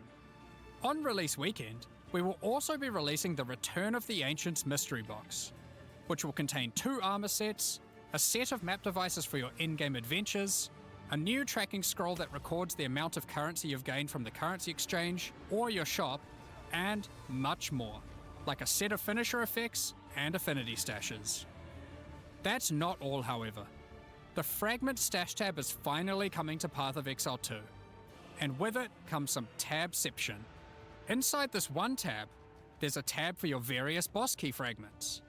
There's also a tab for all your precursor tablets, with each type of tablet getting 6 tabs of storage. Finally, there's a tab for your Djinn barriers and inscribed ultimatums, both of which get their own 6 tabs. That's a lot of tabs. So many So tabs. that's everything in 050. This is by far the biggest update we've ever made to PoE 1 or 2. New in-game storylines, Jesus. pinnacle bosses, Did crafting systems, did we reach the end? items, ascendancy classes, and so much more. We did it. Now, because this update We contains lived. so much in-game content, we're doing significantly more testing than usual. For that to happen, we're taking a little longer than usual between the announcement and the release. 050 will be released in 3 weeks on May the 29th, with the patch notes being released on the Friday before that, on May 21st. But there's just one more thing to talk about. Now that the endgame is up to scratch, we have to start talking about our plan for 1.0 release. The feedback we've had during early access has been critical for making all the improvements that we'll be making to the game. At the same time, we had to create enough in-game content to make an ARPG that can call itself a successor to Path of Exile 1. Well, with 050, we now believe we have reached that point, and so this is going to be the last full-size league during early access. That's right, the next big update is going to be 1.0. Oh, fuck. Now, normally we would do our next big content release in August, but in the run-up to full release, our plans take a little longer on this one. As big as 050 is, 1.0 is even bigger. So we'll be launching 1.0 this year sometime after ExileCon. But that doesn't mean we won't be doing updates in the meantime. In this final phase, we have a lot of things to polish throughout the game and balance to improve. I'm sure there'll also be feedback about the new endgame that we need to incorporate too. The difference is that the focus is not going to be on adding more content like the previous updates, it's going to be on improving what we already have. But we still want to encourage people to try out all the balance changes and improvements that we're making. So we're going to be running a few event leagues during this phase alongside each update. Think remixes of existing mechanics or features. And speaking of ExileCon, don't forget to pencil it in on the weekend of November the 7th in New Zealand. ExileCon is a gathering of our players, and a chance for us to showcase everything we'll be working on for both Path of Exile 1 and 2. And this one will be particularly important for us, since we finally get to unveil some of the coolest content that we've been working on for a while now with Act 5 and 6. Tickets for the in-person event are currently sold out, but don't worry. All the announcements and talks are going to be streamed online for all of you to watch. Now, I'm personally so excited for this. This is the year that PoE 2 comes out. The campaign is finally finished. It's been 8 years to get here, but we're finally near the finish line. And with that, it's time to move on to our live Q&A. My God.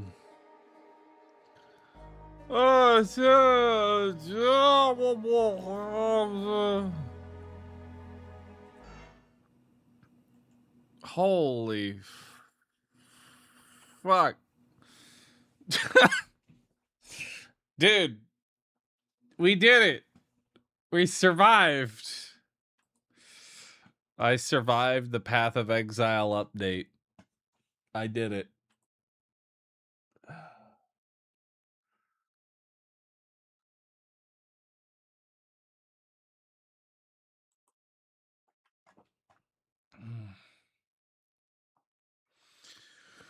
Oh, man. That retains nothing. All right, chat. Be sure to fill out your test forms. Make sure you get all the answers correct. It will be going over everything that we saw, so make sure you fill that out.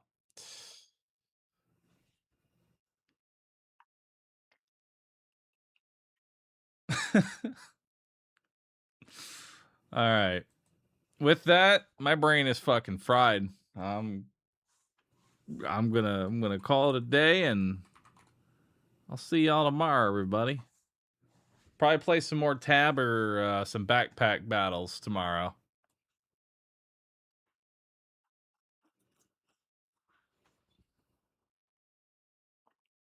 That'll be the plan.